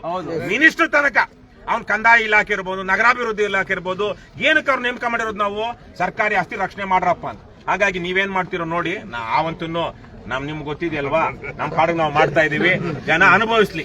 ಹಣಕ್ಕೋ ಹೆಂಡಕ್ಕೋ ಜಾತಿಗೋ ಕೋಮುಗೋ ಅಂದ್ಕೊಂಡು ಲೋಫರ್ಗಳಿಗೆ, ಲುಚ್ಚಗಳಿಗೆ, ಕ್ರಿಮಿನಲ್ಗಳಿಗೆ, ಬದ್ಮಾಶ್ಗಳಿಗೆ ಓಟ್ ಹಾಕಿ ಗೆಲ್ಲಿಸ್ಕೊಂಡು ಅವರು ಬದ್ಮಾಶ್ ಅಧಿಕಾರಿಗಳನ್ನ ನೇಮಕ ಮಾಡಿಕೊಂಡು ಆ ಬದ್ಮಾಶ್ ಅಧಿಕಾರಿಗಳು ಕ್ರಿಮಿನಲ್ಗಳಿಗೆ ಸಾಥ್ ಕೊಟ್ಕೊಂಡು ಈ ತರ ಮಾಡಿದ್ರೆ ಅನುಭವಿಸ್ಬೇಕಾರೋರು ಯಾರು? ಓಟ್ ಹಾಕ್ದವ್ರೆ. ನೀವೆಲ್ವೇನಪ್ಪ, ನೀನೇ ಓಟ್ ಹಾಕ್ದೆ ಇವತ್ತು ಅನುಭವಿಸ್ತಿದ್ವಿ ಅಷ್ಟೇ. ನಮಗಂತೂ ಸಾಕಾಗೋಗಿದೆ. ಇವ್ರಿಗೆಲ್ಲ ಗೊತ್ತು. ನಮ್ಮ ಸರ್ ಹೆಸರು ಮತ್ತೆ ಏನು ಬಾಯಲ್ಲೇ ಇದೆ, ಅಬ್ದುಲ್ ವಜೀದ್. ಈಗ ತಾನೇ ಫೇಸ್ಬುಕ್ ಅಲ್ಲಿ ಆಗ್ಲೇ ನಿಮ್ ಇದು ಬಂತು, ಏನು ಫ್ರೆಂಡ್ ಇದ್ರಲ್ಲಿ. ಹಾಗಾಗಿ ಅಬ್ದುಲ್ ವಜೀದ್ ನಮ್ ಬಹಳ ದಿವಸದ ಪರಿಚಯ. ಅವರು ಹೋರಾಟ ಮಾಡ್ತಿದ್ದಾರೆ. ಇದು ಕೆಲವೊಂದೆಲ್ಲ ಬೇರೆ ಬೇರೆ ರೀತಿ ಕೋಮು ಸಾಮ್ರಾಜ್ಯ ಇರಬೇಕು ಅಂತ ಹೋರಾಟ ಮಾಡ್ತಿದ್ದಾರೆ. ಇಲ್ಲೆಲ್ಲ ಬೇರೆ ಬೇರೆ ಅವ್ನು ತೋರಿಸಿ ಇವನು ತೋರಿಸಿ ಅವನು ಇಬ್ರು ಲಾಭ ಮಾಡ್ಕೊಳ್ಳೋಂತ ಮಧ್ಯದಲ್ಲಿ. ಆದ್ರೆ ನೀವೇನು ಹೋರಾಟ ಮಾಡ್ತಿರೋ ಗೊತ್ತಿಲ್ಲ. ಇಲ್ಲಿರೋರು ಅಷ್ಟೇ, ನಾವು ನಿಮ್ಗೂ ಗೊತ್ತು. ನಮ್ಮಂತವ್ರಿಗೆ ಇವ್ರು ಯಾರು ಓಟ್ ಹಾಕಲ್ಲ. ಓಟ್ ಹಾಕೋದು ಯಾರಿಗೆ? ಇದೇ ಯಾವ ಕ್ರಿಮಿನಲ್ ಇರ್ತಾನೋ ಅದೇ ಕ್ರಿಮಿನಲ್ಗೆ. ಆ ಕ್ರಿಮಿನಲ್ ಇವಾಗ ಆ ಕ್ರಿಮಿನಲ್ ಕೆಲಸ ಮಾಡ್ಕೊಂಡು ಅವ್ನ ಕೈ ಎತ್ತು ಓಡೋಗ್ಬಿಟ್ಟಿರ್ತಾನೆ. ಸಿಕ್ಕಾಕೊಳ್ಳೋರು ಯಾರು? ಏನೇ ಆಗ್ಲಿ ಒಟ್ಟಲ್ಲಿ ಅಧಿಕಾರಿಗಳು ಇವು ಸಿಕ್ಕಾಕೊಳ್ಬೇಕು. ಕ್ರಿಮಿನಲ್ಗಳು ಬಿಟ್ಬಿಡೋಣ. ಯಾಕಂದ್ರೆ ಪೊಲೀಸ್ ಅವ್ನು ಸರಿಯಾಗಿದ್ದಿದ್ರೆ ಕಳ್ಳ ಆಗ್ತಾ ಇದ್ನ. ಬಿಬಿಎಂಪಿ ಅಧಿಕಾರಿಗಳು ಸರಿ ಇದ್ದಿದ್ರೆ ಇವರಿಗೆ ಮನೆಗೆ ನೀರು ಕೊಡಕ್ ಆಗ್ತೈತಿ. ಬಿಡಿ ಆಸ್ತಿನಪ್ಪ ಇದು, ಬಿಡಿಯದವ್ರು ಬಂದು ಬೋರ್ಡ್ ಹಾಕ್ಬೇಕಾಗಿತ್ತಲ್ಲ. ಇದು ಏನಂತಾರೆ ಲಿಟಿಗೇಷನ್ ನಲ್ಲಿದೆ, ಇದು ನಮ್ಮ ಸ್ವತ್ತು. ಆ ಬದ್ಮಾಶ್ಗಳದ್ದು ಯಾವ್ದು ಮಾಡಿಲ್ಲ. ಅಲ್ಲೂ ಅಷ್ಟೇ ಇದಾದ್ರೂ ಅದು ಮೊನ್ನೆ ಆಯ್ತಲ್ವಾ, ಅಲ್ಲೇನು ಗೌರ್ಮೆಂಟ್ ಜಾಗ ಇವ್ರು ಬಂದು ಪಾಪ ಬಡವ್ರು ಗುಡಿಸ್ಲು ಹಾಕೊಂಡಿದ್ರು, ಯಾರು ಜಮೀನ್ ತಗೊಂಡಿರ್ಲಿಲ್ಲ. ಅಲ್ಲಿ ಒಂಥರ ಒತ್ತುವರಿಯಾಗಿ ಅಲ್ಲಿದ್ರು. ಇದಂತೂ ಪರಮ ಮೋಸ, ಪರಮ ಅನ್ಯಾಯ. ನಿಮಗಾಗಿದೆಯಲ್ಲ ಇಲ್ಲಿ, ಇದು ಪರಮ ಅನ್ಯಾಯ. ಕೋಗಿಲಾದ್ರೂ ಹೌದು ಗೌರ್ಮೆಂಟ್ ಜಾಗ, ಇವರು ಏನೋ ಸ್ಲಮ್ ತರಕ್ಕೇನೋ ಬಿಲ್ಡ್ ಮಾಡ್ಕೊಂಡ್ಬಿಟ್ಟಿದ್ದಾರೆ. ಅಲ್ಲೂ ಕೂಡ 3 ಲಕ್ಷ 4 ಲಕ್ಷ ವೈಟ್ ಆಗಿದೆ. ಅಲ್ಲ, ಅದು ಬೇರೆ ಏನೇ ಆಗಿಲ್ಲ. ಯಾರು ಗೊತ್ತಾ, ಲೋಕಲ್ ಗುಂಡ ಅವ್ನು ಕೊಟ್ಟಿರೋದಲ್ಲಿ. ಲೋಕಲ್ ಗುಂಡ ನಾನ್ ನಿಮ್ ಪ್ರೊಟೆಕ್ಷನ್ ಇದೆ ಅಂತ ಇಲ್ಲ, ಅದಲ್ಲ ಗೌರ್ಮೆಂಟ್ ಅವರೇ ಕೊಟ್ಟಿದ್ದಾರೆ. ಹಾಗಾಗಿ ನೀವೇನ್ ಹೋರಾಟ ಮಾಡ್ತಿರೋ ಮಾಡಿ, ನಾವು ನಮ್ಮ ವಿಚಾರ ಹೇಳ್ತೀವಿ. ನೀವು ಒಂದೇನಾದ್ರು ಹೇಳೋಂಗಿದ್ರೆ ಹೇಳಿ, ಹೆಂಗ್ ಯಾವ ತರಕ್ಕೆ. ಪೊಲೀಸರು ಅವರು ಬ್ಯಾಟರಾನ್ಪುರ ವಿಧಾನಸಭಾ ಕ್ಷೇತ್ರದ ತನಿಸಂದ್ರದಲ್ಲಿ ಕೋಗಿಲುನಲ್ಲಿ ಆದಂತ ಘಟನೆ, ಆ ಗಾಯ, ಒಂದು 187 ಮನೆಗಳನ್ನ ಡೆಮಾಲಿಷನ್ ಮಾಡಿ ಬುಲ್ಡೋಸರ್ ರಾಜಕೀಯ ಮಾಡಿ ಇವರು ಅದು ಗಾಯ ಆರುವುದಕ್ಕೆ ಮೊದಲೇ ಇವತ್ತು ತನಿಸಂದ್ರದಲ್ಲಿ ಮತ್ತೆ ಸರಿಸುಮಾರು 22 ಮನೆಗಳನ್ನ ಮತ್ತು ಶೆಡ್ಗಳನ್ನ ಇಲ್ಲಿ ಕೆಡವಿ ಹಾಕಿದ್ದಾರೆ. ನಾವು ಕೇಳುವಂಥದ್ದಿಷ್ಟೇ, ನೀವು ಸರ್ಕಾರ ನಡೆಸೋರಿಗೆ ಸ್ವಲ್ಪ ಮಾನವೀಯತೆ ಬೇಕು, ತಾಯಿ ಗುಣ ಬೇಕು. ನೀವು ಪ್ರೊಸೀಜರ್ ಫಾಲೋ ಮಾಡಿ. ನಿಮ್ಮ ಪ್ರಾಪರ್ಟಿನ ನೀವು ಕಾಪಾಡಬೇಕಾದ್ರೆ ನೀವು ಯಾವಾಗ ಕಾಪಾಡಬಹುದು? ಯಾವಾಗ ಬಿಡಿಎಗೆ ನೀವು ಅಲಾಟ್ ಆಯ್ತು ಅಂದ್ರೆ, ನೀವು 60-40 ರೇಷಿಯೋದಲ್ಲಿ ಓನರ್ ಜೊತೆ ಅಗ್ರಿಮೆಂಟ್ ಮಾಡಿಕೊಂಡು ಬಿಡಿಎಗೆ ನಿಮ್ಮ ನೋಟಿಫಿಕೇಶನ್ ಆಗಿ ನಿಮ್ಮ 60% ನಿಮ್ಮ ಪ್ರಾಪರ್ಟಿ ಅಕ್ವೈರ್ ಆದ ನಂತರ ನಿಮ್ಮ ಪ್ರಾಪರ್ಟಿಗೆ ಕಾಂಪೌಂಡ್ ಹಾಕೊಳ್ಳೋದು, ಬೋರ್ಡ್ ಹಾಕೊಳ್ಳೋದು ಮಾಡ್ಬೇಕಲ್ಲ. ನೀವು ಏನು ಮಾಡಿದ್ರೆ ವರ್ಷಾನುಗಟ್ಲೆ ಬಿಡಿ ಏನು ನಿಮ್ಮ ಅಕ್ವಿಷನ್ ಇದೆ, ವಿತಿನ್ 5 years ಅದನ್ನ ಯುಟಿಲೈಸ್ ಮಾಡಬೇಕು.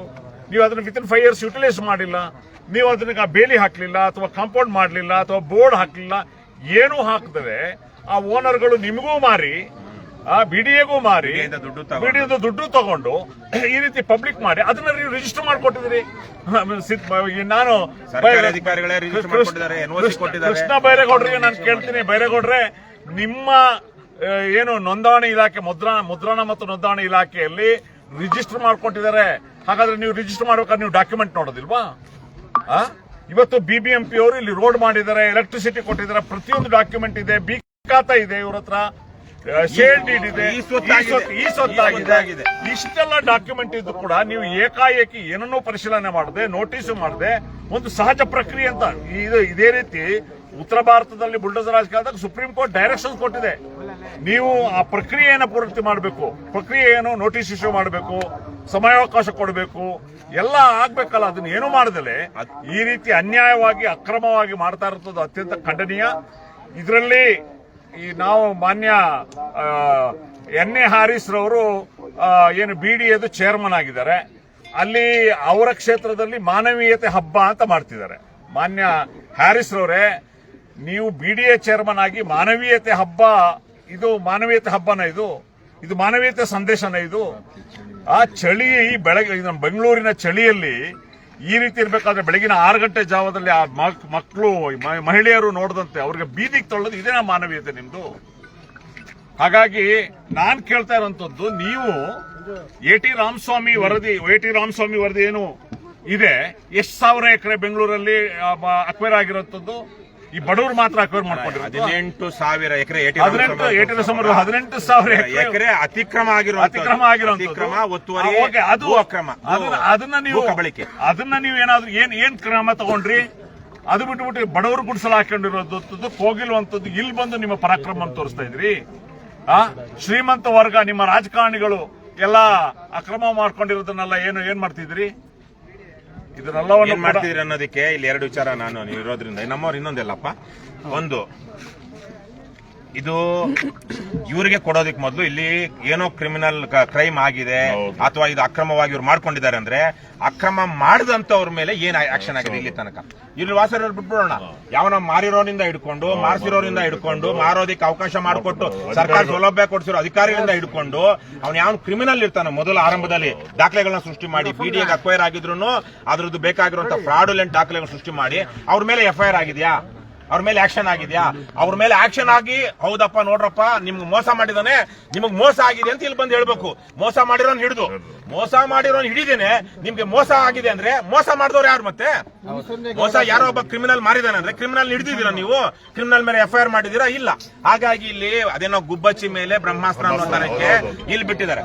ಎರಡನೇದು ನೀವು ಹೇಳಿದ್ರಲ್ಲ ಪ್ರಭಾವಿಗಳು ಆರೋಗ್ಯ ಸ್ವಾಮಿ 2000 ನಾನು ಅಮೆರಿಕದಿಂದ ಬಂದ್ಮೇಲೆ 2011ರಲ್ಲಿ ಸೋಮಣ್ಣ ಏನು ಆವತ್ತಿನ ಏನು ಮಂತ್ರಿ ಕಳ್ಕೊಂಡಿದ್ರು ಅವ್ರ ಮೇಲೆ ಮತ್ತೆ ಯಡಿಯೂರಪ್ಪ ಇಬ್ಬರ ಮೇಲೇನು ಕೇಸ್ ಹಾಕಿ ಲೋಕಾಯುಕ್ತದಲ್ಲಿ ಅವರು ಜಮೀನಿನ ಮೂಲ ಜಮೀನಿನ ಒಡೆಯನನ್ನು ಸಹ ಕೋರ್ಟ್ ಅಲ್ಲಿ ಬೇಲ್ ತಗೊಳ್ಳೋ ಹಂಗ್ ಮಾಡಿದೆ ಲೋಕಾಯುಕ್ತ ಕೋರ್ಟ್ ಅಲ್ಲಿ. ಏನ್ ಕೇಸ್ ಅದು? ಇದೇ ತರಕ್ಕೆ ಲಿಂಗಯ್ಯ ಅನ್ನುವಂತವನು ಯಾವ್ದದು ಆ ಜಾಗ ಕೆಂಗೇರಿ ರೋಡಲ್ಲಿ ಬರುತ್ತೆ, ಅಂಬೇಡ್ಕರ್ ಯೂನಿವರ್ಸಿಟಿ ಅಂಬೇಡ್ಕರ್ ಕಾಲೇಜ್ ಇದೆ ಅಲ್ವಾ ನಮ್ಮ ಯೂನಿವರ್ಸಿಟಿ ಪಕ್ಕದಲ್ಲಿ, ಆ ಜಾಗದಲ್ಲಿ ಅವನು ಲಿಂಗಯ್ಯ ಅನ್ನುವಂತವನು 2 ಎಕರೆ ಜಮೀನು ಅವನು ಬಿಡಿ ಅಕ್ವೈರ್ ಮಾಡ್ಕೊಳ್ಳುತ್ತೆ. ಬಿಡಿ ಅಕ್ವೈರ್ ಮಾಡ್ಕೊಂಡಾಗ ಅವನು ಜಮೀನನ್ನ ಸೋಮಣ್ಣನಿಗೆ ಮಾರ್ಬಿಡ್ತಾನೆ. ಯಾರಿಗೆ? ಮುನಿಯರ್ಗೋ, ತಿಮ್ಮಣ್ಣನಿಗೋ, ಬೊಮ್ಮಣ್ಣನಿಗೋ, ತಿಪ್ಪಣ್ಣನಿಗೋ ಅಲ್ಲ. ಯಾರಿಗೆ? ಸೋಮಣ್ಣನಿಗೆ. ಸೋಮಣ್ಣ ಮಾಡಿ ಸೋಮಣ್ಣ ಅದನ್ನ ಡಿನೋಟಿಫೈಗೆ ಹಾಕೊಳ್ತಾನೆ. ಅದು ಜಮೀನನ್ನ ಇದನ್ನ ನೀವು ಅಕ್ವೈರ್ ಮಾಡಿದಿರಲ್ವಾ, ಇದನ್ನ ನಿಮ್ಮ ರದ್ದು ಮಾಡಿ ಈ ಸ್ವಾಧೀನ ಪ್ರಕ್ರಿಯೆಯಿಂದ ಈ ಜಮೀನನ್ನ ಬಿಡಿ ಅಂತ. ಅದನ್ನ ಬಿಡಿ ಅಂತ ಹೇಳಿ ಸೋಮಣ್ಣ ಯಾಕಂದ್ರೆ ಜಮೀನ್ದಾರ ಕಳ್ಳನಿಂದ ಜಮೀನ್ ತಗೊಂಡಿರೋ ಸೋಮಣ್ಣ, ಯಾರು ಸಣ್ಣ ಪುಟ್ಟ ಅಲ್ಲ. ಸೋಮಣ್ಣ ಅದನ್ನ ತಗೊಂಡೋಗಿ ಯಾರಿಗೆ ಮೊದಲಿಗೆ ಅಪ್ಲೈ ಅರ್ಜಿ ಇದು ಕೊಡೋದು ಮುಖ್ಯಮಂತ್ರಿಗೆ ಧರಮ್ ಸಿಂಗು ಇಲ್ಲಪ್ಪ ಆಗಲ್ಲ ಅಂತ ರೆಕಾರ್ಡ್ ಇದೆ. ಧರಮ್ ಸಿಂಗ್ ಆದ್ಮೇಲೆ ಬರೋದು ಯಾರು? ಕುಮಾರಸ್ವಾಮಿನೂ ಆಗಲ್ಲ ಅನ್ಬಿಡ್ತಾರೆ. ಅದಾದ್ಮೇಲೆ ಬರೋದು ಯಾರು? ನಮ್ಮ ಡಿನೋಟಿಫಿಕೇಶನ್ ವೀರ ಯಡಿಯೂರಪ್ಪನ ಟೈಮಲ್ಲಿ ಆತ ಅಷ್ಟೊತ್ತಿಗೆ ಬಿಜೆಪಿ ಸೇರ್ಕೊಂಡಿರ್ತಾನೆ. ಯಾರು? ಸೋಮಣ್ಣ ಸೇರ್ಕೊಂಡು ಯಡಿಯೂರಪ್ಪನ ಟೈಮಲ್ಲಿ ಕಾನೂನು ಬಾಹಿರವಾಗಿ ಅದನ್ನ ಡಿನೋಟಿಫೈ ಮಾಡಿಸ್ಕೊಂಡು ಇವತ್ತು ಆ ಜಮೀನು ಏನು ಸೋಮಣ್ಣನ ಬಿಲ್ಡಿಂಗ್, ಒಂದು ದೊಡ್ಡ ಬಿಲ್ಡಿಂಗ್ 16 ಕೋಟಿ ರೂಪಾಯಿಯ ಒಂದು ಇನ್ಸ್ಟಿಟ್ಯೂಷನ್ ಆಗಿದೆ. ಯಾರು? ಶ್ರೀಮಂತ ಒಬ್ಬ ಆಲ್ರೆಡಿ ಒಬ್ಬ ಲಿಂಗಯ್ಯ ಅನ್ನುವಂತನು ಒಬ್ಬ ಬಲಾಢ್ಯ ರಾಜಕಾರಣಿಗೆ ಮಾಡ್ತಾನೆ. ಬಲಾಢ್ಯ ರಾಜಕಾರಣಿ ಅದನ್ನ ಕಾನೂನು ಬಾಹಿರವಾಗಿ ಡಿನೋಟಿಫೈ ಮಾಡಿಸ್ಕೊಳ್ತಾನೆ. ಅಟ್ಲೀಸ್ಟ್ ಇವಾಗ ಡಿನೋಟಿಫೈ ಆಗಿದೆ ಕಾನೂನು ಬಾಹಿರವಾಗಿ, ಅದು ಕಾನೂನು ಬದ್ಧವೋ ಅಲ್ವೋ ಅಂತ ನಾವು ಹೋರಾಟ ಮಾಡ್ತಿದ್ವಿ. 6 ವರ್ಷ ಬೇಲಲ್ಲಿದ್ರು ಯಡಿಯೂರಪ್ಪ, ನಾನು ಹಾಕಿರೋ ಕೇಸಲ್ಲಿ ಸೋಮಣ್ಣ ಎಲ್ಲಾನು. ಆದರೆ ಇಲ್ಲಿ ಡಿನೋಟಿಫೈ ಆಗಿಲ್ಲ. ಮತ್ತೆ ಅವನು ಯಾರು ಮಾರಿದ್ದಾನೋ ಅವನನ್ನು ಸಹ ಬಡವ್ರಿಗೆ ಮಾರಿದ್ದಾನೆ. ಹಾಗಾಗಿ ಇವ್ರು ಯಾರು ಹೋಗಿ ಡಿನೋಟಿಫೈ ಮಾಡಿಸ್ಕೊಳಕ್ಕಾಗಿಲ್ಲ. ಇದೇ ತರಕ್ಕೆ ಇಲ್ಲೇನೋ ಇದು DK ಶಿವಕುಮಾರ್ ಏನೋ ಅವ್ರದ್ದು ಏನಂತಾರೆ ಪಾರ್ಟ್ನರ್ಶಿಪ್ ಅಲ್ಲಿ ಇದೆ ಅಂತ ಹೇಳ್ತಾರೆ. ಇದೇ ತರಕ್ಕೆ DK ಶಿವಕುಮಾರ್ಗೆ ರಾಚನಹಳ್ಳಿನಲ್ಲಿ ಡಿನೋಟಿಫೈ ಮಾಡಿದ್ದು ಯಡಿಯೂರಪ್ಪ. ಕಾಂಗ್ರೆಸ್ನ DK ಶಿವಕುಮಾರ್ಗೆ ಬಿಜೆಪಿಯ ಯಡಿಯೂರಪ್ಪ, ಅವರೆಲ್ಲ ಪಾರ್ಟ್ನರ್ಸ್ ಇನ್ ಕ್ರೈಮ್. ಹಾಗಾಗಿ ನೀವೇನ್ ಬಡವರಿದ್ದೀರಾ, ಬಡವ್ರ ಪರವಾಗಿ ಯಾರು ಇಲ್ಲ, ಬರೀ ಶ್ರೀಮಂತರ ಪರವಾಗಿ ಈ ದೇಶದಲ್ಲಿ ಕಾನೂನು ನ್ಯಾಯ ಬುಲ್ಡೋಸರು ಎಲ್ಲ ಇರುವಂತದ್ದು. ನಿಮ್ಗಿರೋದೇನೋ ಚಿಪ್ಪು ಚೆಂಬು. ಹಾಗಾಗಿನೇ ನೀವೆಲ್ಲ ಎಚ್ಚೆತ್ಕೊಳ್ಳಿಲ್ಲ ಅಂದ್ರೆ ನೋಡ್ರಪ್ಪ ಇದು ನಿಮ್ ವಿಚಾರ ಅಲ್ಲ, ಬರೀ ನಿಮ್ ವಿಚಾರ ಆಗಿದ್ರೆ ನಾವು ಬರ್ತಾ ಇರ್ಲಿಲ್ಲ, ಇವರು ಬರ್ತಾ ಇರ್ಲಿಲ್ಲ. ಇದೇ ತರಕ್ಕೆ ಬಡವರಿಗೆ ಪದೇ ಅನ್ಯಾಯ ಆಗ್ತಾ ಇದೆಯಲ್ವಾ, ನೀವೇನ್ ಮಾಡ್ತೀರೋ ನೋಡಿ ನಿಮ್ಗೆ ಏನ್ ಮಾಡ್ತಾರೆ ಬಂದ್ವಿ. ಒಳ್ಳೆದಾಗಲಿ. ಸಿಗೋಣ.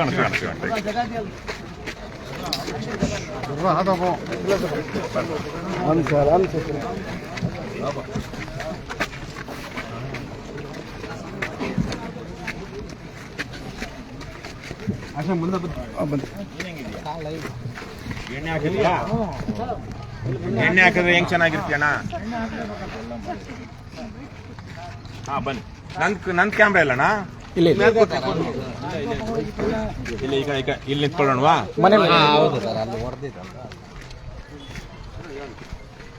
ಸಾಕು. ನಾವು ವಿಚಾರ ಏನು ಅದನ್ನ ಪದೇ ರಘುಸ್ವಾಮಿ ಮಾತಾಡಿ ಸಾಕಾಗಿದೆ ರೀ. ಭ್ರಷ್ಟಾಚಾರ, ಅವ್ಯವಹಾರ, ಅಕ್ರಮ, ಕೊನೆಗೆ ಅಂತಿಮವಾಗಿ ಎಲ್ಲಿಗೆ ಬರುತ್ತೆ? ನಾವು ವೋಟ್ ಹಾಕಿರೋದಕ್ಕೆ ಬರುತ್ತೆ. ನಾವು ಯಾರು ವೋಟ್ ಹಾಕ್ತೀವೋ ಅದ್ರ ಮೇಲೆ ಡಿಸೈಡ್ ಆಗುತ್ತೆ. ನೀವು ಈ ಕಡೆ ಬನ್ನಿ, ಒಂಚೂರು ಈ ಕಡೆ ಬನ್ನಿ.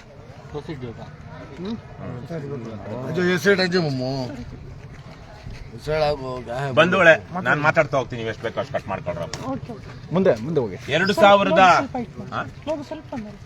2014ರಲ್ಲಿ AT ರಾಮಸ್ವಾಮಿ ವರದಿ ಅನ್ವಯ ಬೆಂಗಳೂರು ನಗರದಲ್ಲಿಯೇ ಸುಮಾರು 18,000 ಎಕರೆ, ಒಂದಲ್ಲ ಎರಡಲ್ಲ 18,000 ಎಕರೆ ಒತ್ತುವರಿ ಆಗಿದೆ, ಭೂ ಕಬಳಿಕೆ ಆಗಿದೆ.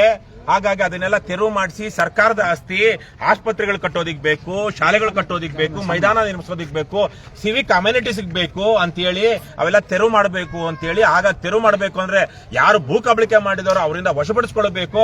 ಅದಕ್ಕಾಗಿ ಹೊಸ ಕೋರ್ಟ್ಗಳು ಕಾಯ್ದೆಗಳು ಬರಬೇಕು ಅಂತೇಳಿ ದೊರೆಸ್ವಾಮಿಯವರ ನೇತೃತ್ವದಲ್ಲಿ 2014 ಸೆಪ್ಟೆಂಬರ್ನಲ್ಲಿ ಬಹಳ ದೊಡ್ಡ ಹೋರಾಟ ನಡೀತು. 39 ದಿನಗಳ ಕಾಲ ಹೋರಾಟ ನಡೀತು. ಅದರಲ್ಲಿ 3 ದಿವಸಗಳ ಉಪವಾಸ ಸತ್ಯಾಗ್ರಹ ನಡೀತು. ಆ 39 ದಿನಗಳ ಕಾಲ ಹೋರಾಟದಲ್ಲಿ ಭಾಗವಹಿಸಿ 3 ದಿವಸ ಉಪವಾಸ ಸತ್ಯಾಗ್ರಹ ಮಾಡಿರೋ ನಾನು. ಹಾಗಾಗಿ ನಮ್ಮ ಎಲ್ಲ ಹೋರಾಟದ ಫಲವಾಗಿ ಸ್ಪೆಷಲ್ ಕೋರ್ಟ್ಗಳಾಯ್ತು. ನಮ್ಮ ಪಕ್ಷದ ಡಾಕ್ಟರ್ ಶಿವರಾಮ್ ಅನ್ನುವಂತವ್ರು 85 ವರ್ಷ ಇವತ್ತು ಅವರಿಗೆ, ಅವರು ಅದೇ ಕೋರ್ಟ್ನಲ್ಲಿ ಹಲವಾರು ಪ್ರಕರಣಗಳನ್ನ 16,000 ಎಕರೆಗಳನ್ನ ಏನು ಜನರು ಖದೀಮರು ಕ್ರಿಮಿನಲ್ಗಳು ಒತ್ತುವರಿ ಮಾಡ್ಕೊಂಡಿದ್ದಾರೆ, ಕಬಳಿಕೆ ಮಾಡಿದ್ದಾರೆ, ಅದ್ರ ವಿರುದ್ಧವಾಗಿ ಹೋರಾಟ ಮಾಡ್ತಾ ಇದ್ದಾರೆ. ಮತ್ತು ನಾವು ಅವತ್ತು ಮಾಡಿದಂತಹ ಹೋರಾಟದ ಫಲವಾಗಿ ಪ್ರತಿ ತಿಂಗಳು ದೊರೆಸ್ವಾಮಿ ಅವರ ನೇತೃತ್ವದಲ್ಲಿ, ಎ ಟಿ ರಾಮಸ್ವಾಮಿ ಅವರ ನೇತೃತ್ವದಲ್ಲಿ ಮೀಟಿಂಗ್ಗಳಾಗೋದು, ಅಧಿಕಾರಿಗಳಿಗೆ ಲೆಟರ್ ಕೊಡೋದು, ಇವೆಲ್ಲ ನಡೆದು ಸುಮಾರು 5,000-6,000 ಎಕರೆ. ಇರಯ್ಯ ಒಂದು ನಿಮಿಷ, ಕುಡ್ದಿರೋ ಕಳ್ಸ ಅವನ್ನ ಆ ಕಡೆ, ಹೊಡೆದಿರೋ ಕಳ್ಸ ಆ ಕಡೆ. 5-6 ನಿಮ್ಮಂತವರಿಂದಾನೇ ದೇಶ ಹಾಳಾಗಿರೋದು, ಪ್ರಜ್ಞೆ ಇಲ್ಲ ಮೈ ಮೇಲೆ. 5,000-6,000 ಎಕರೆಗಳನ್ನ ನಾವು ಒತ್ತುವರಿ ತೆರವು ಮಾಡ್ಬಿಟ್ಟಿದೀವಿ. 16,000 ಕೋಟಿ ಉಳಿಸ್ಬಿಟ್ಟಿದೀವಿ ಅಂತ ಹೇಳಿ 2018ರಲ್ಲಿ ಸಿದ್ದರಾಮಯ್ಯನವರ ಸರ್ಕಾರ ಏನು ಕೋಟ್ಯಾಂತರ ರೂಪಾಯಿ ಬ್ಯಾನರ್ಗಳನ್ನ ಹಾಕಿ ಖರ್ಚು ಮಾಡಿ ಬ್ಯಾನರ್ಗಳನ್ನ ಹಾಕೊಳ್ತು. ಆದರೆ ಇವತ್ತಿಗೂ ಬಹುತೇಕವಾಗಿ ಒತ್ತುವರಿ ತೆರವಾಗಿಲ್ಲ. ಅದಕ್ಕೆ ಇವತ್ತು ಇಲ್ಲಿ ನಾವು ನಿಂತಿರುವಂತ ಜಾಗನು ಅದೇ ತರಕ್ಕೆ ಬಿಡಿಎ ಇದನ್ನ ಅಕ್ವೈರ್ ಮಾಡಿಕೊಂಡು, ಅದರ ದುಡ್ಡು ಅಕ್ವೈರ್ ಮಾಡಿಕೊಂಡು, ಯಾವ ರೈತನಿಂದ ಅಕ್ವೈರ್ ಮಾಡ್ಕೊಂಡಿತ್ತೋ, ಯಾವ ವ್ಯಕ್ತಿಯಿಂದ ಅಕ್ವೈರ್ ಮಾಡ್ಕೊಂಡಿತ್ತೋ, ಸ್ವಾಧೀನ ಮಾಡ್ಕೊಂಡಿತ್ತೋ ಆ ವ್ಯಕ್ತಿಗೆ ಪರಿಹಾರವನ್ನು ಕೊಟ್ಟು, ಆದರೆ ತನ್ನ ಸ್ವತ್ತನ್ನ ಏನಂತಾರೆ ಅದನ್ನ ಭದ್ರ ಮಾಡ್ಕೊಳ್ಳೋ ಕೆಲಸ ಮಾತ್ರ ಮಾಡಿಲ್ಲ, ಅದನ್ನ ಭದ್ರ ಮಾಡ್ಕೊಳ್ಳಿಲ್ಲ. ಇತ್ತೀಚೆಗೆ ತಾನೇ ನಾವು ಇವತ್ತು ಬ್ಯಾಟರಾಯನಪುರ ವಿಧಾನಸಭಾ ಕ್ಷೇತ್ರ ತಣಿಸಂದ್ರದಲ್ಲಿದ್ದೀವಿ. ಇದೇ ಬ್ಯಾಟರಾಯನ ಕಂದಾಯ ಸಚಿವ ಏನು ಅಮೆರಿಕ ರಿಟರ್ನ್ಡ್ NRI ನಮಗೆ ಅಲ್ಲೆಲ್ಲ ಓದ್ಕೊಂಡು ಅಲ್ಲೆಲ್ಲ ಕೆಲಸ ಮಾಡಿ ಮಾಜಿ ಸಚಿವರ ಮಗ, ಅವರ ಕ್ಷೇತ್ರದಲ್ಲಿ ಇತ್ತೀಚೆಗೆ ತಾನೇ ಕೋಗಿಲೂರಿನಲ್ಲಿ ಒಂದು ಸರ್ಕಾರಿ ಜಾಗದಲ್ಲಿ ಗುಡಿಸಲು ಹಾಕೊಂಡು ಒಂದು ಸ್ಲಮ್ ತರಕ್ಕೆ ಬದುಕ್ತಾ ಇದ್ದಂತ ಜನರನ್ನ ತೆರವು ಮಾಡಲಾಯಿತು. ಅದೊಂದು ರೀತಿಯಲ್ಲಿ ಒಂದು ಸರಿನೋ ತಪ್ಪ ಮಾನವೀಯತೆ ಒಂದ್ ಕಡೆ ಇಡೋಣ. ಆದ್ರೆ ಅವ್ರಿಗೆ ಯಾರಿಗೂ ಹಕ್ಕುಪತ್ರ ಕೊಟ್ಟಿರ್ಲಿಲ್ಲ. ಅವ್ರದ್ದು ಆ ಜಮೀನು ಈಗಲೂ ಸರ್ಕಾರದ ಹೆಸರಲ್ಲೇ ಇತ್ತು, ಬೇರೆ ಯಾವ ಅಪ್ಪನ ಹೆಸರಲ್ಲೂ ಇರಲಿಲ್ಲ. ಆ ಸರ್ಕಾರದ ಹೆಸರಲ್ಲಿತ್ತು, ಅದು ಒತ್ತುವರಿ ತೆರವು ಮಾಡಬೇಕಾಯ್ತು, ಬಂಡೆ ಇತ್ತು, ಅಲ್ಲಿ ಕಸ ಅವೆಲ್ಲ ಹಾಕಿ ಬೇರೆ ತರದ್ದು ಆಗ್ತಾ ಇತ್ತು ಅಂತಿದ್ರು. ಆದರೆ ಮಾನವೀಯತೆ ದೃಷ್ಟಿಯಿಂದ ನಾವು ಬೇರೆ ಕಡೆ ಇಟ್ರು, ತಾಂತ್ರಿಕ ದೃಷ್ಟಿಯಿಂದ ಸರ್ಕಾರ ಮಾಡಿದ್ದು ಸರಿ ಅವತ್ತು. ಯಾಕಂದ್ರೆ ಸರ್ಕಾರದ್ದೇ ಜಾಗ, ಸರ್ಕಾರಿ ಜಾಗದಲ್ಲಿ ಎಲ್ಲ ಗುಡಿಸಲು ಟೆಂಟು ಮನೆ ಎಲ್ಲ ಕಟ್ಕೊಂಡಿದ್ದಾರೆ, ತೆರವು ಮಾಡಬೇಕು, ಸರ್ಕಾರಿ ಜಾಗವನ್ನು ಭದ್ರಪಡಿಸ್ಕೊಳ್ಬೇಕು. ಆದರೆ ಇವತ್ತು ನಾವು ಅದೇ ಬ್ಯಾಟರಾಯನಪುರ ವಿಧಾನಸಭಾ ಕ್ಷೇತ್ರದಲ್ಲಿ ತಣಿಸಂದ್ರದಲ್ಲಿದ್ದೀವಿ. ಇಲ್ಲೊಂದು 2 ಎಕರೆ ಜಾಗದಲ್ಲಿ 20ಕ್ಕಿಂತ ಹೆಚ್ಚು ಮನೆಗಳನ್ನ ಈ ತರಕ್ಕೆ 30 ಮನೆಗಳನ್ನ ಡೆಮಾಲಿಷ್ ಮಾಡಲಾಗಿದೆ. ಇದಂತೂ ಅಕ್ಷಮ್ಯ ಅಪರಾಧ. ಇದು ಡೆಮಾಲಿಷ್ ಮಾಡಿದ್ದೀವಿ ಅಂದ್ರೆ ಇಲ್ಲೊಂದು ಅಪರಾಧ ಕೃತ್ಯ ಆಗಿರ್ಬೇಕು ಅಲ್ವಾ? ಆದವ್ರು ಯಾರು? ಕ್ರೈಮ್ ಮಾಡಿದವ್ರು ಯಾರು? ಕ್ರೈಮ್ ಆಗೋದಿಕ್ಕೆ ಅವಕಾಶ ಮಾಡಿಕೊಟ್ಟವ್ರು ಯಾರು? ಅವಕಾಶ ಮಾಡಿಕೊಟ್ಟವರು ಮೊದಲಿಗೆ ಬಿಡಿಎ ಅಧಿಕಾರಿಗಳು. ಬಿಡಿಎ ಇದನ್ನ ಸ್ವಾಧೀನ ಪಡಿಸಿಕೊಂಡಿದೆ ಮತ್ತು ಆ ಜಮೀನಿಗೆ ಈಗಾಗಲೇ ನಾವು ಪರಿಹಾರ ಕೊಟ್ಟಿದ್ದೀವಿ ಮೂಲ ಜಮೀನ್ದಾರರಿಗೆ. ಅಂದ್ರೆ ಈ ಜಮೀನಿಗೆ ಆವತ್ತೇನೆ ಕಾಂಪೌಂಡ್ ಹಾಕಿ ಭದ್ರ ಮಾಡಬೇಕಾಗಿದ್ದ ಬದ್ಮಾಶ್ಗಳು ಯಾರು? ಬಿಡಿಎ ಅಧಿಕಾರಿಗಳು. ಅದನ್ನು ಮಾಡಿಲ್ಲ. ಅದನ್ನ ಮಾಡದೆ ಅವನು ಆ ಓನರ್ ಯಾವನಿದ್ನೋ ಅವನೇ ಮಾರದ್ನೋ, ಯಾರು ಮಾರಿದ್ರು ಅಥವಾ ಯಾವನೇ ಒಂದು ದಾಖಲೆ ಸೃಷ್ಟಿ ಮಾಡಿದ್ನೋ ನಮಗೆ ಗೊತ್ತಿಲ್ಲ. ಅವರೆಲ್ಲ ಹೋಗಿ ಈ ಜಮೀನಲ್ಲಿ ರಿಜಿಸ್ಟರ್ ಮಾಡ್ಕೊಳ್ಬೇಕು ಅಂದ್ರೆ ಎನ್ಕಂಬ್ರೆನ್ಸ್ ಅಲ್ಲಿ ಋಣಭಾರದಲ್ಲಿ ಈ ಜಮೀನು ಈಗಾಗಲೇ ಬಿಡಿಎ ಅಕ್ವೈರ್ ಮಾಡ್ಕೊಂಡಿದೆ ಅಂತ ಬರಬೇಕು. ಅದನ್ನ ಬರದೇ ಇರೋ ಹಂಗೆ ಮಾಡ್ಕೊಂಡಿದ್ದಾರೆ. ಬರದೇ ಇರೋ ಹಾಗೆ ಮಾಡ್ಕೊಂಡು ರಿಜಿಸ್ಟರ್ ಆಗೋದಿಕ್ಕೆ ಬೇಕಾಬಿಟ್ಟಿಯಾಗಿ ಅವ್ರು ಬೇಕಾದಾಗೆ ಲೇಔಟ್ ಮಾಡಿ ಸೈಟ್ ಮಾರ್ಬಿಟ್ಟಿದ್ದಾರೆ. ಮಾರಿರೋದಕ್ಕೆ ಸರ್ಕಾರಿ ಅಧಿಕಾರಿಗಳು ಏನೊತ್ತಿದ್ದಾರೆ? ಟಸ್ಸೆ ಏನಂತಾರೆ, ರಬ್ಬರ್ ಸ್ಟ್ಯಾಂಪ್ ಅಂತಿದ್ದಾರೆ. ಇದು ಕಾನೂನುಬದ್ಧ ವ್ಯಾಪಾರ ಅಂತೇಳಿ. ಅದಾದ ಮೇಲೆ ಇಲ್ಲಿ ಬಿಬಿಎಂಪಿ ಮೊದಲು ಯಾವ್ದಿತ್ತೋ ಗೊತ್ತಿಲ್ಲ, ಗ್ರಾಮ ಪಂಚಾಯತಿಗೆ ಸೇರಿತ್ತೋ ಏನಕ್ಕೆ ಸೇರಿತ್ತೋ, ಈಗ ಬಿಬಿಎಂಪಿಗೆ ಸೇರಿದೆ. ಬಿಬಿಎಂಪಿ ಅಧಿಕಾರಿಗಳು ಅಂತಿಂತದಲ್ಲ, ಕಾಂಕ್ರೀಟ್ ರಸ್ತೆ ಹಾಕಿದ್ದಾರೆ, ಚರಂಡಿ ಮಾಡಿದ್ದಾರೆ, ಕರೆಂಟ್ ಕೊಟ್ಟಿದ್ದಾರೆ, ನೀರು ಕೊಟ್ಟಿದ್ದಾರೆ, ಎಲ್ಲ ಕೊಟ್ಟಿದ್ದಾರೆ ಈ ಅನಧಿಕೃತ ಲೇಔಟ್ಗೆ. ಅನಧಿಕೃತ ಲೇಔಟ್ ಅಂತ ಹೇಳ್ಬೇಕಾಗಿರೋರು ಹೇಳ್ತಿರೋರು ಯಾರು? ಬಿಬಿಎಂಪಿ ಅವರು ಅಥವಾ ಬಿಡಿಎದವರು. ಆದ್ರೆ ಬಿಬಿಎಂಪಿ ಅವರು ಇದು ಅಧಿಕೃತ ಲೇಔಟ್ಗೆ ಕೊಡುವ ಎಲ್ಲ ಸೌಲಭ್ಯಗಳನ್ನ ಕೊಟ್ಟಿದ್ದಾರಲ್ವಾ? ಹಾಗಾಗಿ ಬಿಬಿಎಂಪಿ ಅಧಿಕಾರಿಗಳು ಶಿಕ್ಷೆಗೆ ಅರ್ಹರೋ ಅಲ್ವೋ? ಬಿಡಿ ಅಧಿಕಾರಿಗಳು ಶಿಕ್ಷೆಗೆ ಅರ್ಹರ ಅಲ್ವೋ? ಅಥವಾ ಇದು ಗೊತ್ತಿದ್ದೂನು ಏನೋ ಒಂದು ತಿದ್ದಿರ್ಬೇಕಲ್ಲ ಬದ್ಮಾಶ್ಗಳು ಇದನ್ನ ಮೊದಲ ಸಲ ಮಾರೋದಿಕ್ಕೆ. ಏನೋ ತಿದ್ದಿದ್ರೆ ತಾನೇ ಅದು ಎನ್ಕಂಬ್ರೆನ್ಸ್ ಅಲ್ಲಿ ಬರ್ದೇ ಇರುವಂತದ್ದು. ಹಾಗಾಗಿ ತಿದ್ದಿರುವಂತಹ ಕ್ರಿಮಿನಲ್ ಯಾರು? ಆ ಕ್ರಿಮಿನಲ್ ಮೇಲೆ ಏನ್ ಆಕ್ಷನ್ ಆಗಿದೆ?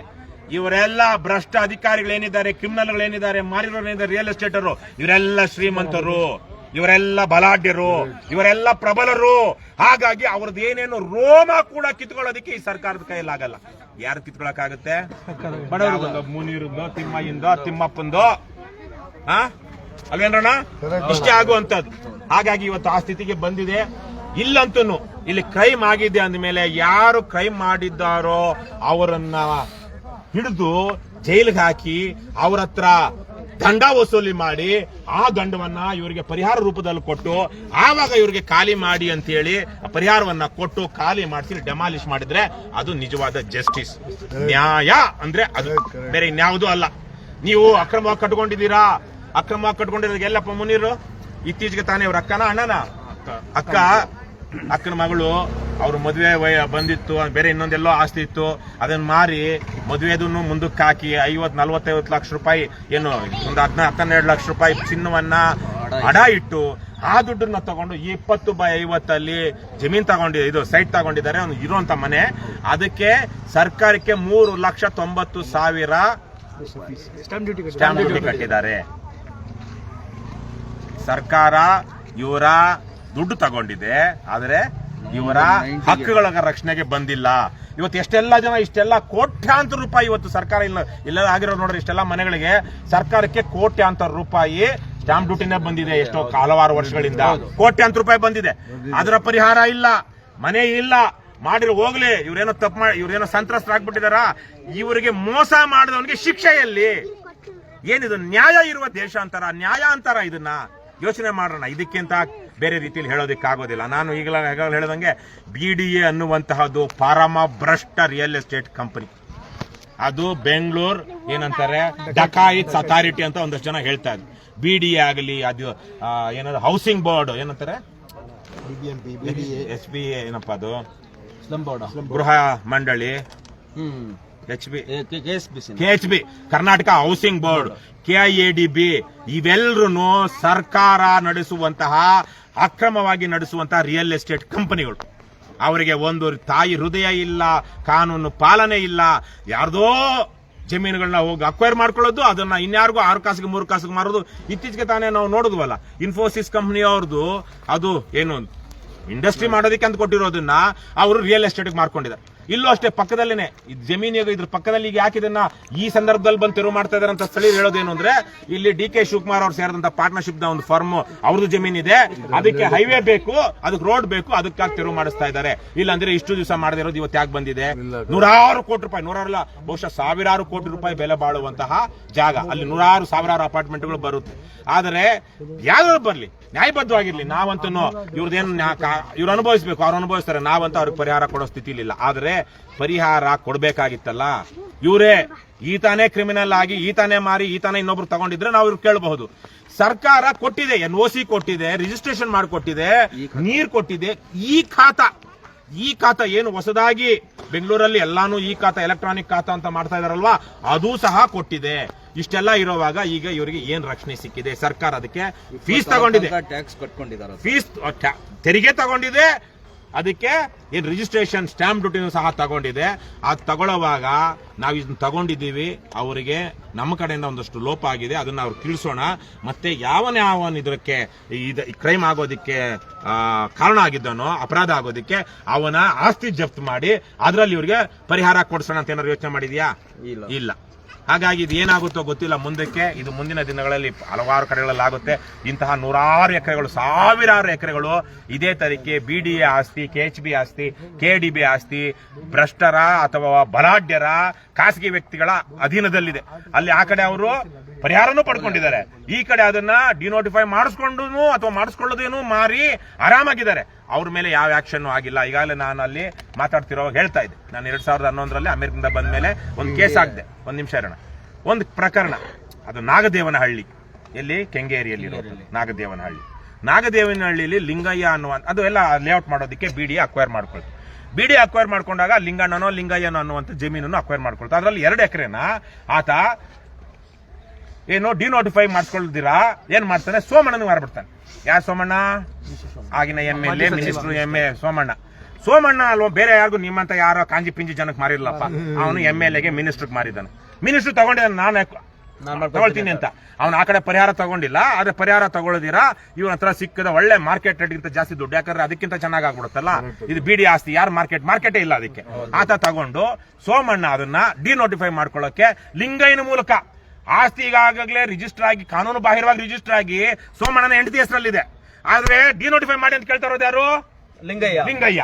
ಸೊ ಹಾಗಾಗಿ ಇದನ್ನ ಸೋಮಣ್ಣ ಧರ್ಮಸಿಂಗ್ ಹತ್ರ ಹೋಗ್ತಾನೆ. ಮೊದಲು ಧರ್ಮಸಿಂಗ್ ಮುಖ್ಯಮಂತ್ರಿ ಆಗಿದ್ದಾಗ ಧರ್ಮಸಿಂಗ್ ಪತ್ರ ಇವೆಲ್ಲ ನೋಡಿ ಯಾರೋ ಏನೋ ಒಬ್ಬ ರಾಜು ಅಂತ ಏನಪ್ಪ ತಂಗೈ ರಾಜುನೋ ಯಾರೋ ಇರಬೇಕು ಆತ ಅಡಿಷನಲ್ ಚೀಫ್ ಸೆಕ್ರೆಟರಿ ಆತ ಇದೆಲ್ಲ BDAದವರೆಲ್ಲ ಇದು ಕಾನೂನು ಬಾಹಿರ ಮಾಡಕ್ಕಾಗಲ್ಲ ಅಂದ್ಬಿಡ್ತಾರೆ.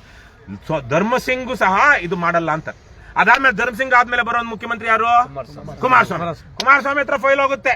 ಮತ್ತೆ ಸೋಮಣ್ಣ ಮೊದಲೇ ಆಕ್ಚುಲಿ ಸೋಮಣ್ಣನ ರಾಜಕೀಯ ಶುರುವಾಗಿದ್ದೆ ಹೆಚ್ಚು ಕಡಿಮೆ ಅಥವಾ ಬಲವಾಗಿದ್ದೆ ದೇವೇಗೌಡರ ಮನೆಯಲ್ಲಿ. ಕುಮಾರಸ್ವಾಮಿನೂ ಪರಿಚಯ ಅಲ್ವಾ? ಕುಮಾರಸ್ವಾಮಿ ಹತ್ರ ಹೋದಾಗ ಅಂತ ಕುಮಾರಸ್ವಾಮಿನೇ ಇಲ್ಲ ಇದು ಮಾಡಕ್ಕಾಗಲ್ಲ, ನಾನು ಡಿನೋಟಿಫೈ ಮಾಡಿದ್ರೆ ಇದು ನನ್ನ ಮೇಲೆ ಇದು ಏನು ಅಪರಾಧ ಮಾಡಿದಾಗೆ ಕೇಸ್ ಆಗುತ್ತೆ ನನ್ನ ಮೇಲೆ ಅಂತ ಹೇಳಿ ಕುಮಾರಸ್ವಾಮಿ ಮಾಡ್ಲಿಲ್ಲ. ಮತ್ತೆ ಮುಂದೆ ಬಂದಂತದ್ದು ಯಾರು? ಮಾಡಬಾರದ ಕುಕೃತ್ಯಗಳನ್ನ ಭ್ರಷ್ಟಾಚಾರಗಳನ್ನ ಮಾಡಿ ಇವತ್ತು ಜಯಿಸ್ಕೊಂಡಿರುವಂತಹ ಯಡಿಯೂರಪ್ಪ. ಅಷ್ಟೊತ್ತಿಗೆ ಯಾರು ಸೋಮಣ್ಣ ಯಾವ ಪಾರ್ಟಿಲಿದ್ದ? ಬಿಜೆಪಿಯಲ್ಲಿದ್ದು ಸೋಮಣ್ಣ ಆಲ್ರೆಡಿ ಆ ಜಾಗದಲ್ಲಿ ತನ್ನ ಹೆಂಡತಿ ಹೆಸರಲ್ಲಿ ಬಿಲ್ಡಿಂಗು ಕಟ್ಟಿ ಏನು ಆಲ್ರೆಡಿ ಸ್ಕೂಲು ಗೀಲು ಎಲ್ಲಾ ಮಾಡಿ ಸ್ವಾಧೀನದಲ್ಲಿ. ಆದ್ರೆ ಜಮೀನ್ ಯಾರ ಹೆಸರಲ್ಲಿದೆ? ಮೂಲ ಜಮೀನ್ ಈಗಲೂ BDA ಹೆಸರಲ್ಲಿದೆ. ಯಾಕಂದ್ರೆ BDA ಅಕ್ವೈರ್ ಮಾಡ್ಕೊಂಡು ಫೈನಲ್ ನೋಟಿಫಿಕೇಶನ್ ಆದ್ಮೇಲೆ ಆ ಜಮೀನು ಅವ್ನು ದುಡ್ಡು ತಗೊಳ್ಳಿ ಬಿಡ್ಲಿ ಅದನ್ನ ಬ್ಯಾಂಕ್ ಅಲ್ಲಿ ಇಟ್ಬಿಡುತ್ತೆ, ಕೋರ್ಟ್ ಕೊಟ್ಬಿಡುತ್ತೆ, ಕೋರ್ಟಲ್ಲಿ ಕೊಟ್ಬಿಡುತ್ತೆ. ಹಾಗಾಗಿ ಜಮೀನು ಇವತ್ತು ಈಗಲೂ ಕಾನೂನುಬದ್ಧವಾಗಿ ಯಾರ ಕೈಲಿದೆ? BDA ಹೆಸರಲ್ಲಿದೆ. ಆದ್ರೆ ಸ್ವಾಧೀನದಲ್ಲಿ ಯಾರಿದ್ದಾರೆ? ಕಾಂಜಿ ಪಿಂಜಿ ಜನ ಅಲ್ಲ. ನಿಮ್ಮಂತ ಕಾಂಜಿ ಪಿಂಜಿ ಏನು ಗರಾಜ್ ಮಾಡ್ಕೊಂಡೋ ಇನ್ನೊಂದು ಮಾಡ್ಕೊಂಡೋ ಏನಂತಾರೆ ಅದೇ ತಾನೆ, ಟೈರು ಪಂಚರು ಟ್ಯೂಬ್ ಹಾಕೊಂಡಿರೋ ಜನ ಅಲ್ಲ. ಸೋಮಣ್ಣನ ಹೆಂಡತಿ ಹೆಸರಲ್ಲಿ. ಹಾಗಾಗಿ ಯಡಿಯೂರಪ್ಪ ಅದನ್ನ ಕಾನೂನು ಬಾಹಿರವಾಗಿ ಡಿನೋಟಿಫೈ ಮಾಡೋದು, ಅದು ಪೂರ್ತಿ ಕಾನೂನು ಬಾಹಿರ ಅಂತ ನಮಗೆ ದಾಖಲೆಗಳೆಲ್ಲ ಗೊತ್ತು ಆಗಿ ನಾನು ಕೋರ್ಟಲ್ಲಿ ಕೇಸ್ ಹಾಕ್ತೀನಿ. ಕೋರ್ಟಲ್ಲಿ ಕೇಸ್ ಹಾಕಿದಾಗ ಅದು ಕೋರ್ಟ್ ಜಡ್ಜ್ ಗಮನಕ್ಕೂ ಬಂದು ಇನ್ವೆಸ್ಟಿಗೇಷನ್ ಮಾಡ್ತಾರೆ. ಲೋಕಾಯುಕ್ತ ಪೊಲೀಸರು IPS ಆಫೀಸರ್ಗಳೆಲ್ಲ ಇನ್ವೆಸ್ಟಿಗೇಷನ್ ಮಾಡಿ ಎಲ್ಲ ದಾಖಲೆಗಳು ಕೊಡ್ತಾರೆ. ಅದರಲ್ಲಿ ಅವರು ಬಿ ರಿಪೋರ್ಟ್ ಹಾಕ್ತಾರೆ. ಆದ್ರೆ ಬಿ ರಿಪೋರ್ಟ್ ಚಾಲೆಂಜ್ ಮಾಡಿದ್ಮೇಲೆ ಸುಧೀಂದ್ರ ರಾವ್ ಅಂತ ಮುಂದಕ್ಕೆ ಕರ್ನಾಟಕ ಹೈಕೋರ್ಟ್ನ ಜಡ್ಜ್ ಆದಂತವ್ರು ಅವರು ಲೋಕಾಯುಕ್ತ ಜಡ್ಜ್ ಆಗಿರ್ತಾರೆ. ಅವರು ಇಲ್ಲಿ ಕಾನೂನು ಬಾಹಿರ ಒಂದಷ್ಟು ಕೃತ್ಯ ಆಗಿದೆ, ವಿಚಾರಣೆ ನಡೆಯಲಿ ಅಂತ ಹೇಳಿ ಅದನ್ನ ಇದ್ ಮಾಡ್ತಾರೆ. ಅವ್ರು 4 ಜನ, ಯಡಿಯೂರಪ್ಪ A1, A2 ಸೋಮಣ್ಣನ ಹೆಂಡತಿ ಅನ್ಸುತ್ತೆ, A3 ಸೋಮಣ್ಣ, A4 ಯಾರು? ಲಿಂಗಯ್ಯ. ಈ 4 ಜನ ಕೋರ್ಟ್ಗೆ ಬಂದು ಕಟಕಟೆಯಲ್ಲಿ ನಿಂತ್ಕೊಂಡು 2.5 ಲಕ್ಷ ರೂಪಾಯಿ ಬಾಂಡ್ ಬರೆದು ಕೊಟ್ಟು ಜಾಮೀನ್ ತಗೊಳ್ತಾರೆ. ನಾನು ಹಾಕಿದ ಕೇಸಲ್ಲಿ ಆಯ್ತಣ್ಣ. ಆಮೇಲೆ ಏನಾಯ್ತು? ಅದು ಎಲ್ಲೆಲ್ಲೋ ಹೋಯ್ತು, ಸುಪ್ರೀಂ ಕೋರ್ಟ್ಗೆ ಹೋಯ್ತು, ಇನ್ನೊಂದಕ್ಕೆ ಹೋಯ್ತು. ನಮ್ಗೆ ಅದು ಕೋರ್ಟಲ್ಲಿ 10 ವರ್ಷ ಒದ್ದಾಡಿದ್ವಿ. ನಾವೆಲ್ಲ ಒದ್ದಾಡ್ತಾ ಇರ್ತೀವಿ. ಜನ ಅಯೋಗ್ಯ ಕೆಲಸ ಮಾಡಿ ಹಣಕ್ಕೋ ಹೆಂಡಕ್ಕೋ ಜಾತಿ ನೋಡ್ಕೊಂಡು ಸೋಮಣ್ಣ ಅಂತವ್ರನ್ನ, ಯಡಿಯೂರಪ್ಪ ಅಂತವ್ರನ್ನ, ಧರ್ಮಸಿಂಗ್ ಅಂತವ್ರನ್ನ, ಕುಮಾರಸ್ವಾಮಿ ಅಂತವ್ರನ್ನ, ಕೃಷ್ಣ ಬೈರೇಗೌಡ ಅಂತವ್ರನ್ನ, ಹಾರಿಸ್ ಅಂತವ್ರನ್ನ ಗೆಲ್ಲಿಸ್ತಾ ಇದ್ರೆ ಏನಾಗುತ್ತೆ? ಆಗೋದೇ ಆಗುತ್ತೆ. ಹಾಗಾಗಿ ನಾವು ಅಲ್ಲಿಗೆ ಬಿಟ್ವಿ, ಅಲ್ಲಿಗೆ ಇದು ನಡೀತಾ ಇದೆ. ಆದ್ರೆ ಇವತ್ತಲ್ಲ ನಾಳೆ ಒಳ್ಳೆಯವ್ರು ಯಾರಾದ್ರೂ ಬಂದ್ರೆ ಸೋಮಣ್ಣನ ಆಸ್ತಿಯನ್ನ ಕಿತ್ಕೊಂಡು ಸೋಮಣ್ಣ ಸ್ವಾಧೀನದಲ್ಲಿರೋದನ್ನ BDAಗೆ ತಗೊಂಡು ಅದಕ್ಕೆ ಯಾರೆಲ್ಲ ಕಾರಣರಾಗಿರ್ತೋ ಅವರೆಲ್ಲ ಜೈಲಿಗೆ ಕಳಿಸುವಂತ ಕೆಲಸ ಆಗುತ್ತೆ. ಆದ್ರೆ ನಮ್ಮಲ್ಲಿ ಆಗುತ್ತಾ? ಆಗಲ್ಲ. ಸೋಮಣ್ಣನ ಇದೇ ತರಹ ಸೋಮಣ್ಣಂದಾಗಿಲ್ಲ, ಆದ್ರೆ ನಿಮ್ದೆಲ್ಲ ಆಗಿದೆ, ಆಗುತ್ತೆ. ನೀವೆಲ್ಲ 10 ಜನ ಪಾಪ ನೀವು ದುಡಿಮೆ ಇಲ್ಲಿ ತನಕ ಅದು ಯಾವ್ಯಾವ ತರ ದುಡ್ದಿದ್ರು ಕಷ್ಟಪಟ್ಟು, ನೀವೆಲ್ಲ ದುಡಿಯೋದು ಕಷ್ಟಪಟ್ಟು. ಇನ್ನೇನು ಕಳ್ತನ ಮಾಡಿ ದೊಡ್ಡ ಕ್ರಿಮಿನಲ್ ತರ ದುಡಿಯೋಕ್ಕಾಗುತ್ತಾ? ಹೆಣ್ಮಕ್ಳ ಬಂಗಾರ ಎಲ್ಲ ಅಡ ಇಟ್ಟು ತಗೊಂಡಿದ್ರು. ಅವರು ಪಾಪ ಅವರೆಲ್ಲ MG ರೋಡ್ ಅಲ್ಲಿ ಇರ್ತಾರೆ, ಅವ್ರಿಗೆಲ್ಲ ಹೆಂಗ್ ಗೊತ್ತಾಗುತ್ತೆ? ಅವರೆಲ್ಲ ಮಾಡೋಕೆ BDA ಆಫೀಸರ್ ಬಂದು ಆರ್ಡರ್ ಕಾಪಿ ತೋರಿಸಲಿಲ್ಲ. ಹಾಗಾಗಿ ಯಾಕೆ ತೋರಿಸ್ಬೇಕು? ಯಾರು ನೀವು? ಮಾತಾಡ್ತಿದ್ರೆ ಗಾಂಚಲಿ ಮಾಡಿದ್ರೆ JCB ಓಡಿಸ್ತೀನಿ. ಏನಿದೆ? ಜಾಸ್ತಿ ಮಾತಾಡ್ತೀರಾ? ನಿಮ್ಗೇನು ಕೊಟ್ಟಿರೋ ಬಿಟ್ಟಿ ಓಟ್ ಹಾಕಿದ್ರ ನೀವು? ಇದೇ ತಾನೇ ನಿಮ್ MLA ಹತ್ರ ಹೋಗಿ ಏನಾದ್ರು ಮಾತಾಡಿದ್ರೆ ಬಿಟ್ಟಿ ಓಟ್ ಹಾಕಿದ್ಯೇನೋ ಮಗನೇ, ದುಡ್ಡು ತಗೊಂಡಿಲ್ವಾ? ಇಷ್ಟಲ್ವೇನಪ್ಪ ಬಂದಿರೋದು? ಅದಕ್ಕೆ ಇಲ್ಲಿಗೆ ಬಂದಿದೆ. ನಾವಂತೂ ಇಂಥ ಹೋರಾಟಗಳು ಮಾಡಿ ಜನಕ್ಕೆ ತಿಳಿಸಿ ಇಷ್ಟೆಲ್ಲ ಅದೆಲ್ಲ ರಾತ್ರಿ ಎಲ್ಲ ರಾಮಾಯಣ ಮಾಡ್ಬಿಟ್ಟು ಕರಿಕತೆ ಮಾಡ್ಬಿಟ್ಟು ಬೆಳಗ್ಗೆದ್ದು ರಾಮನಿಗೂ ಸೀತೆಗೂ ಏನ್ ಸಂಬಂಧ ಅಂತ ಕೇಳುವಂತ ಜನ ನಮ್ ಜನ ಅಲ್ವೇನಣ್ಣ?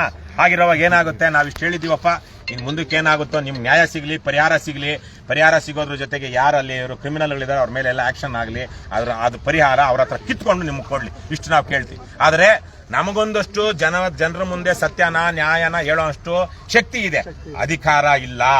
ಅಧಿಕಾರ ಯಾರ ಹತ್ರ ಇದೆ? ಸರ್ಕಾರದ ಹತ್ರ. ಯಾರಿದ್ದಾರೆ ಇವತ್ತು?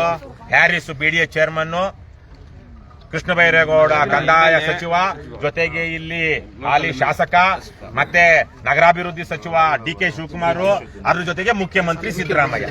ಮೋದಿ ತನಕ ಇಲ್ಲ, ಇದು ಮೋದಿಗೆ ಬರೋದಿಲ್ಲ. ಮೋದಿಗೆ ಬೇರೆ ಕಡೆ ಕೇಳೋಣ.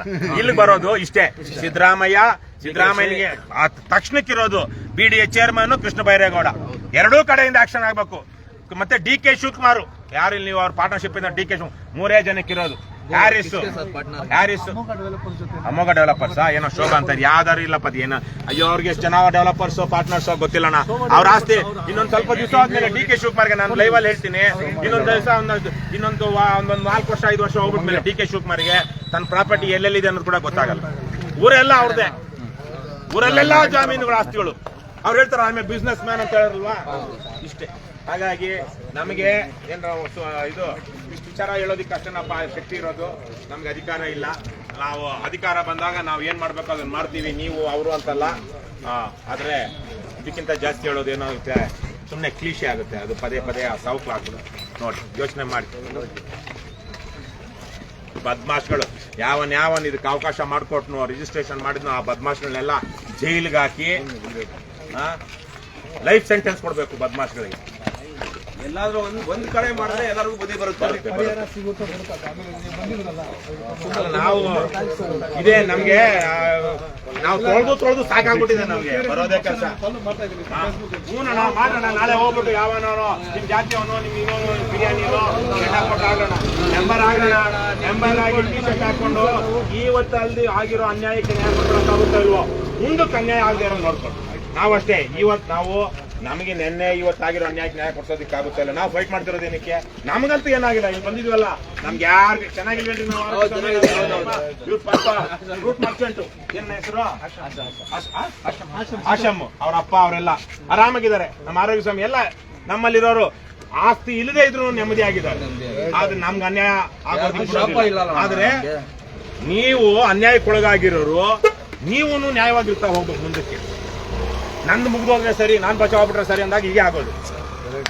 ಇವತ್ತು ಈ ತರ ಕನ್ಯಾ ಆಗಿರೋರು ಬೆಂಗಳೂರಲ್ಲಿ ಏನಿಲ್ಲ ಅಂದ್ರೂ ಲಕ್ಷಾಂತರ ಜನ ಇದ್ದಾರೆ ಗೊತ್ತಾ, ಲಕ್ಷಾಂತರ ಜನ ಇದ್ದಾರೆ. ಯಾಕೆ ಗೊತ್ತಾ, ಅವ್ರದ್ದು ಕಳ್ಳ ದಾಖಲೆಗಳು ಸೃಷ್ಟಿ ಮಾಡ್ಕೊಂಡು ಯಾರೋ ಮಾರ್ಬಿಟ್ಟು ಹೋಗಿ ಕೋರ್ಟ್ಗೆ ಅಲಿತಾರೆ. ನಾನು ಕೋರ್ಟ್ಗೆ ಹೋಗಿ ನೋಡ್ತೀನಲ್ಲ, ಕೋರ್ಟ್ ಅಲ್ಲಿ ಅಲಿತಿದ್ದಾರೆ ಜನ. ಆದ್ರೆ ಅವ್ರು ಯಾರು ನಮ್ಮಂತವ್ರ ಬೆಂಬಲಕ್ಕೆ ಬರೋದಿಲ್ಲ, ಬೀದಿಗೆ ಬರೋದಿಲ್ಲ. ನಂದು ಬಚಾವ್ ಆಗ್ಬಿಟ್ರೆ ಸಾಕು, ನಂದು ಜಮೀನು ನಂದು ಉಳಿಸ್ಕೊಟ್ಬಿಡಿ, ಬೇರೆ ಒಂದು ಹೊಡೆದಾಕೊಳ್ಳಿ. ಬೇರೆ ಒಂದು ಹೊಡೆಯೋದಕ್ಕೆ ಬಂದೊಂದು ಹಿಂದೂ ಹೊಡಿದೇ ಬಿಡ್ತಾನ, ಹೊಡಿತಾನ ಇರ್ತಾನೇನ. ಒಂದು ಸಲ ಅದು ಹುಲಿ ಮುದಿ ಆಗಿ ಮನುಷ್ಯರನ್ನ ತಿನ್ನೋದು ಸುಲಭ ಅಂತ ಗೊತ್ತಾದ್ಮೇಲೆ ಅದು ಸಾಯೋ ತನಕ ಯಾರನ್ನ ಬೇಟೆ ಆಡುತ್ತೆ? ಮನುಷ್ಯರನ್ನೇ ಬೇಟೆ ಆಡುತ್ತೆ. ನಾನು ಹೇಳಿ ಅರ್ಥ ಆಯ್ತಲ್ವಾ? ಅಷ್ಟೇ. ಸೊ ಹಾಗಾಗಿ ನನ್ನ ಬಿಟ್ಬಿಡುತ್ತೆ ಅಂತ ಅಂದ್ಕೊಳ್ಬೇಡಿ ಯಾರನ್ನು. ಕಾನೂನು ಬದ್ಧವಾಗಿ ಇದ್ರೆ ಮಾತ್ರ, ಕಾನೂನು ಸಂವಿಧಾನ ಉಳಿದ್ರೆ ಮಾತ್ರ ಬಡವರು ಬದುಕ್ತಾರೆ.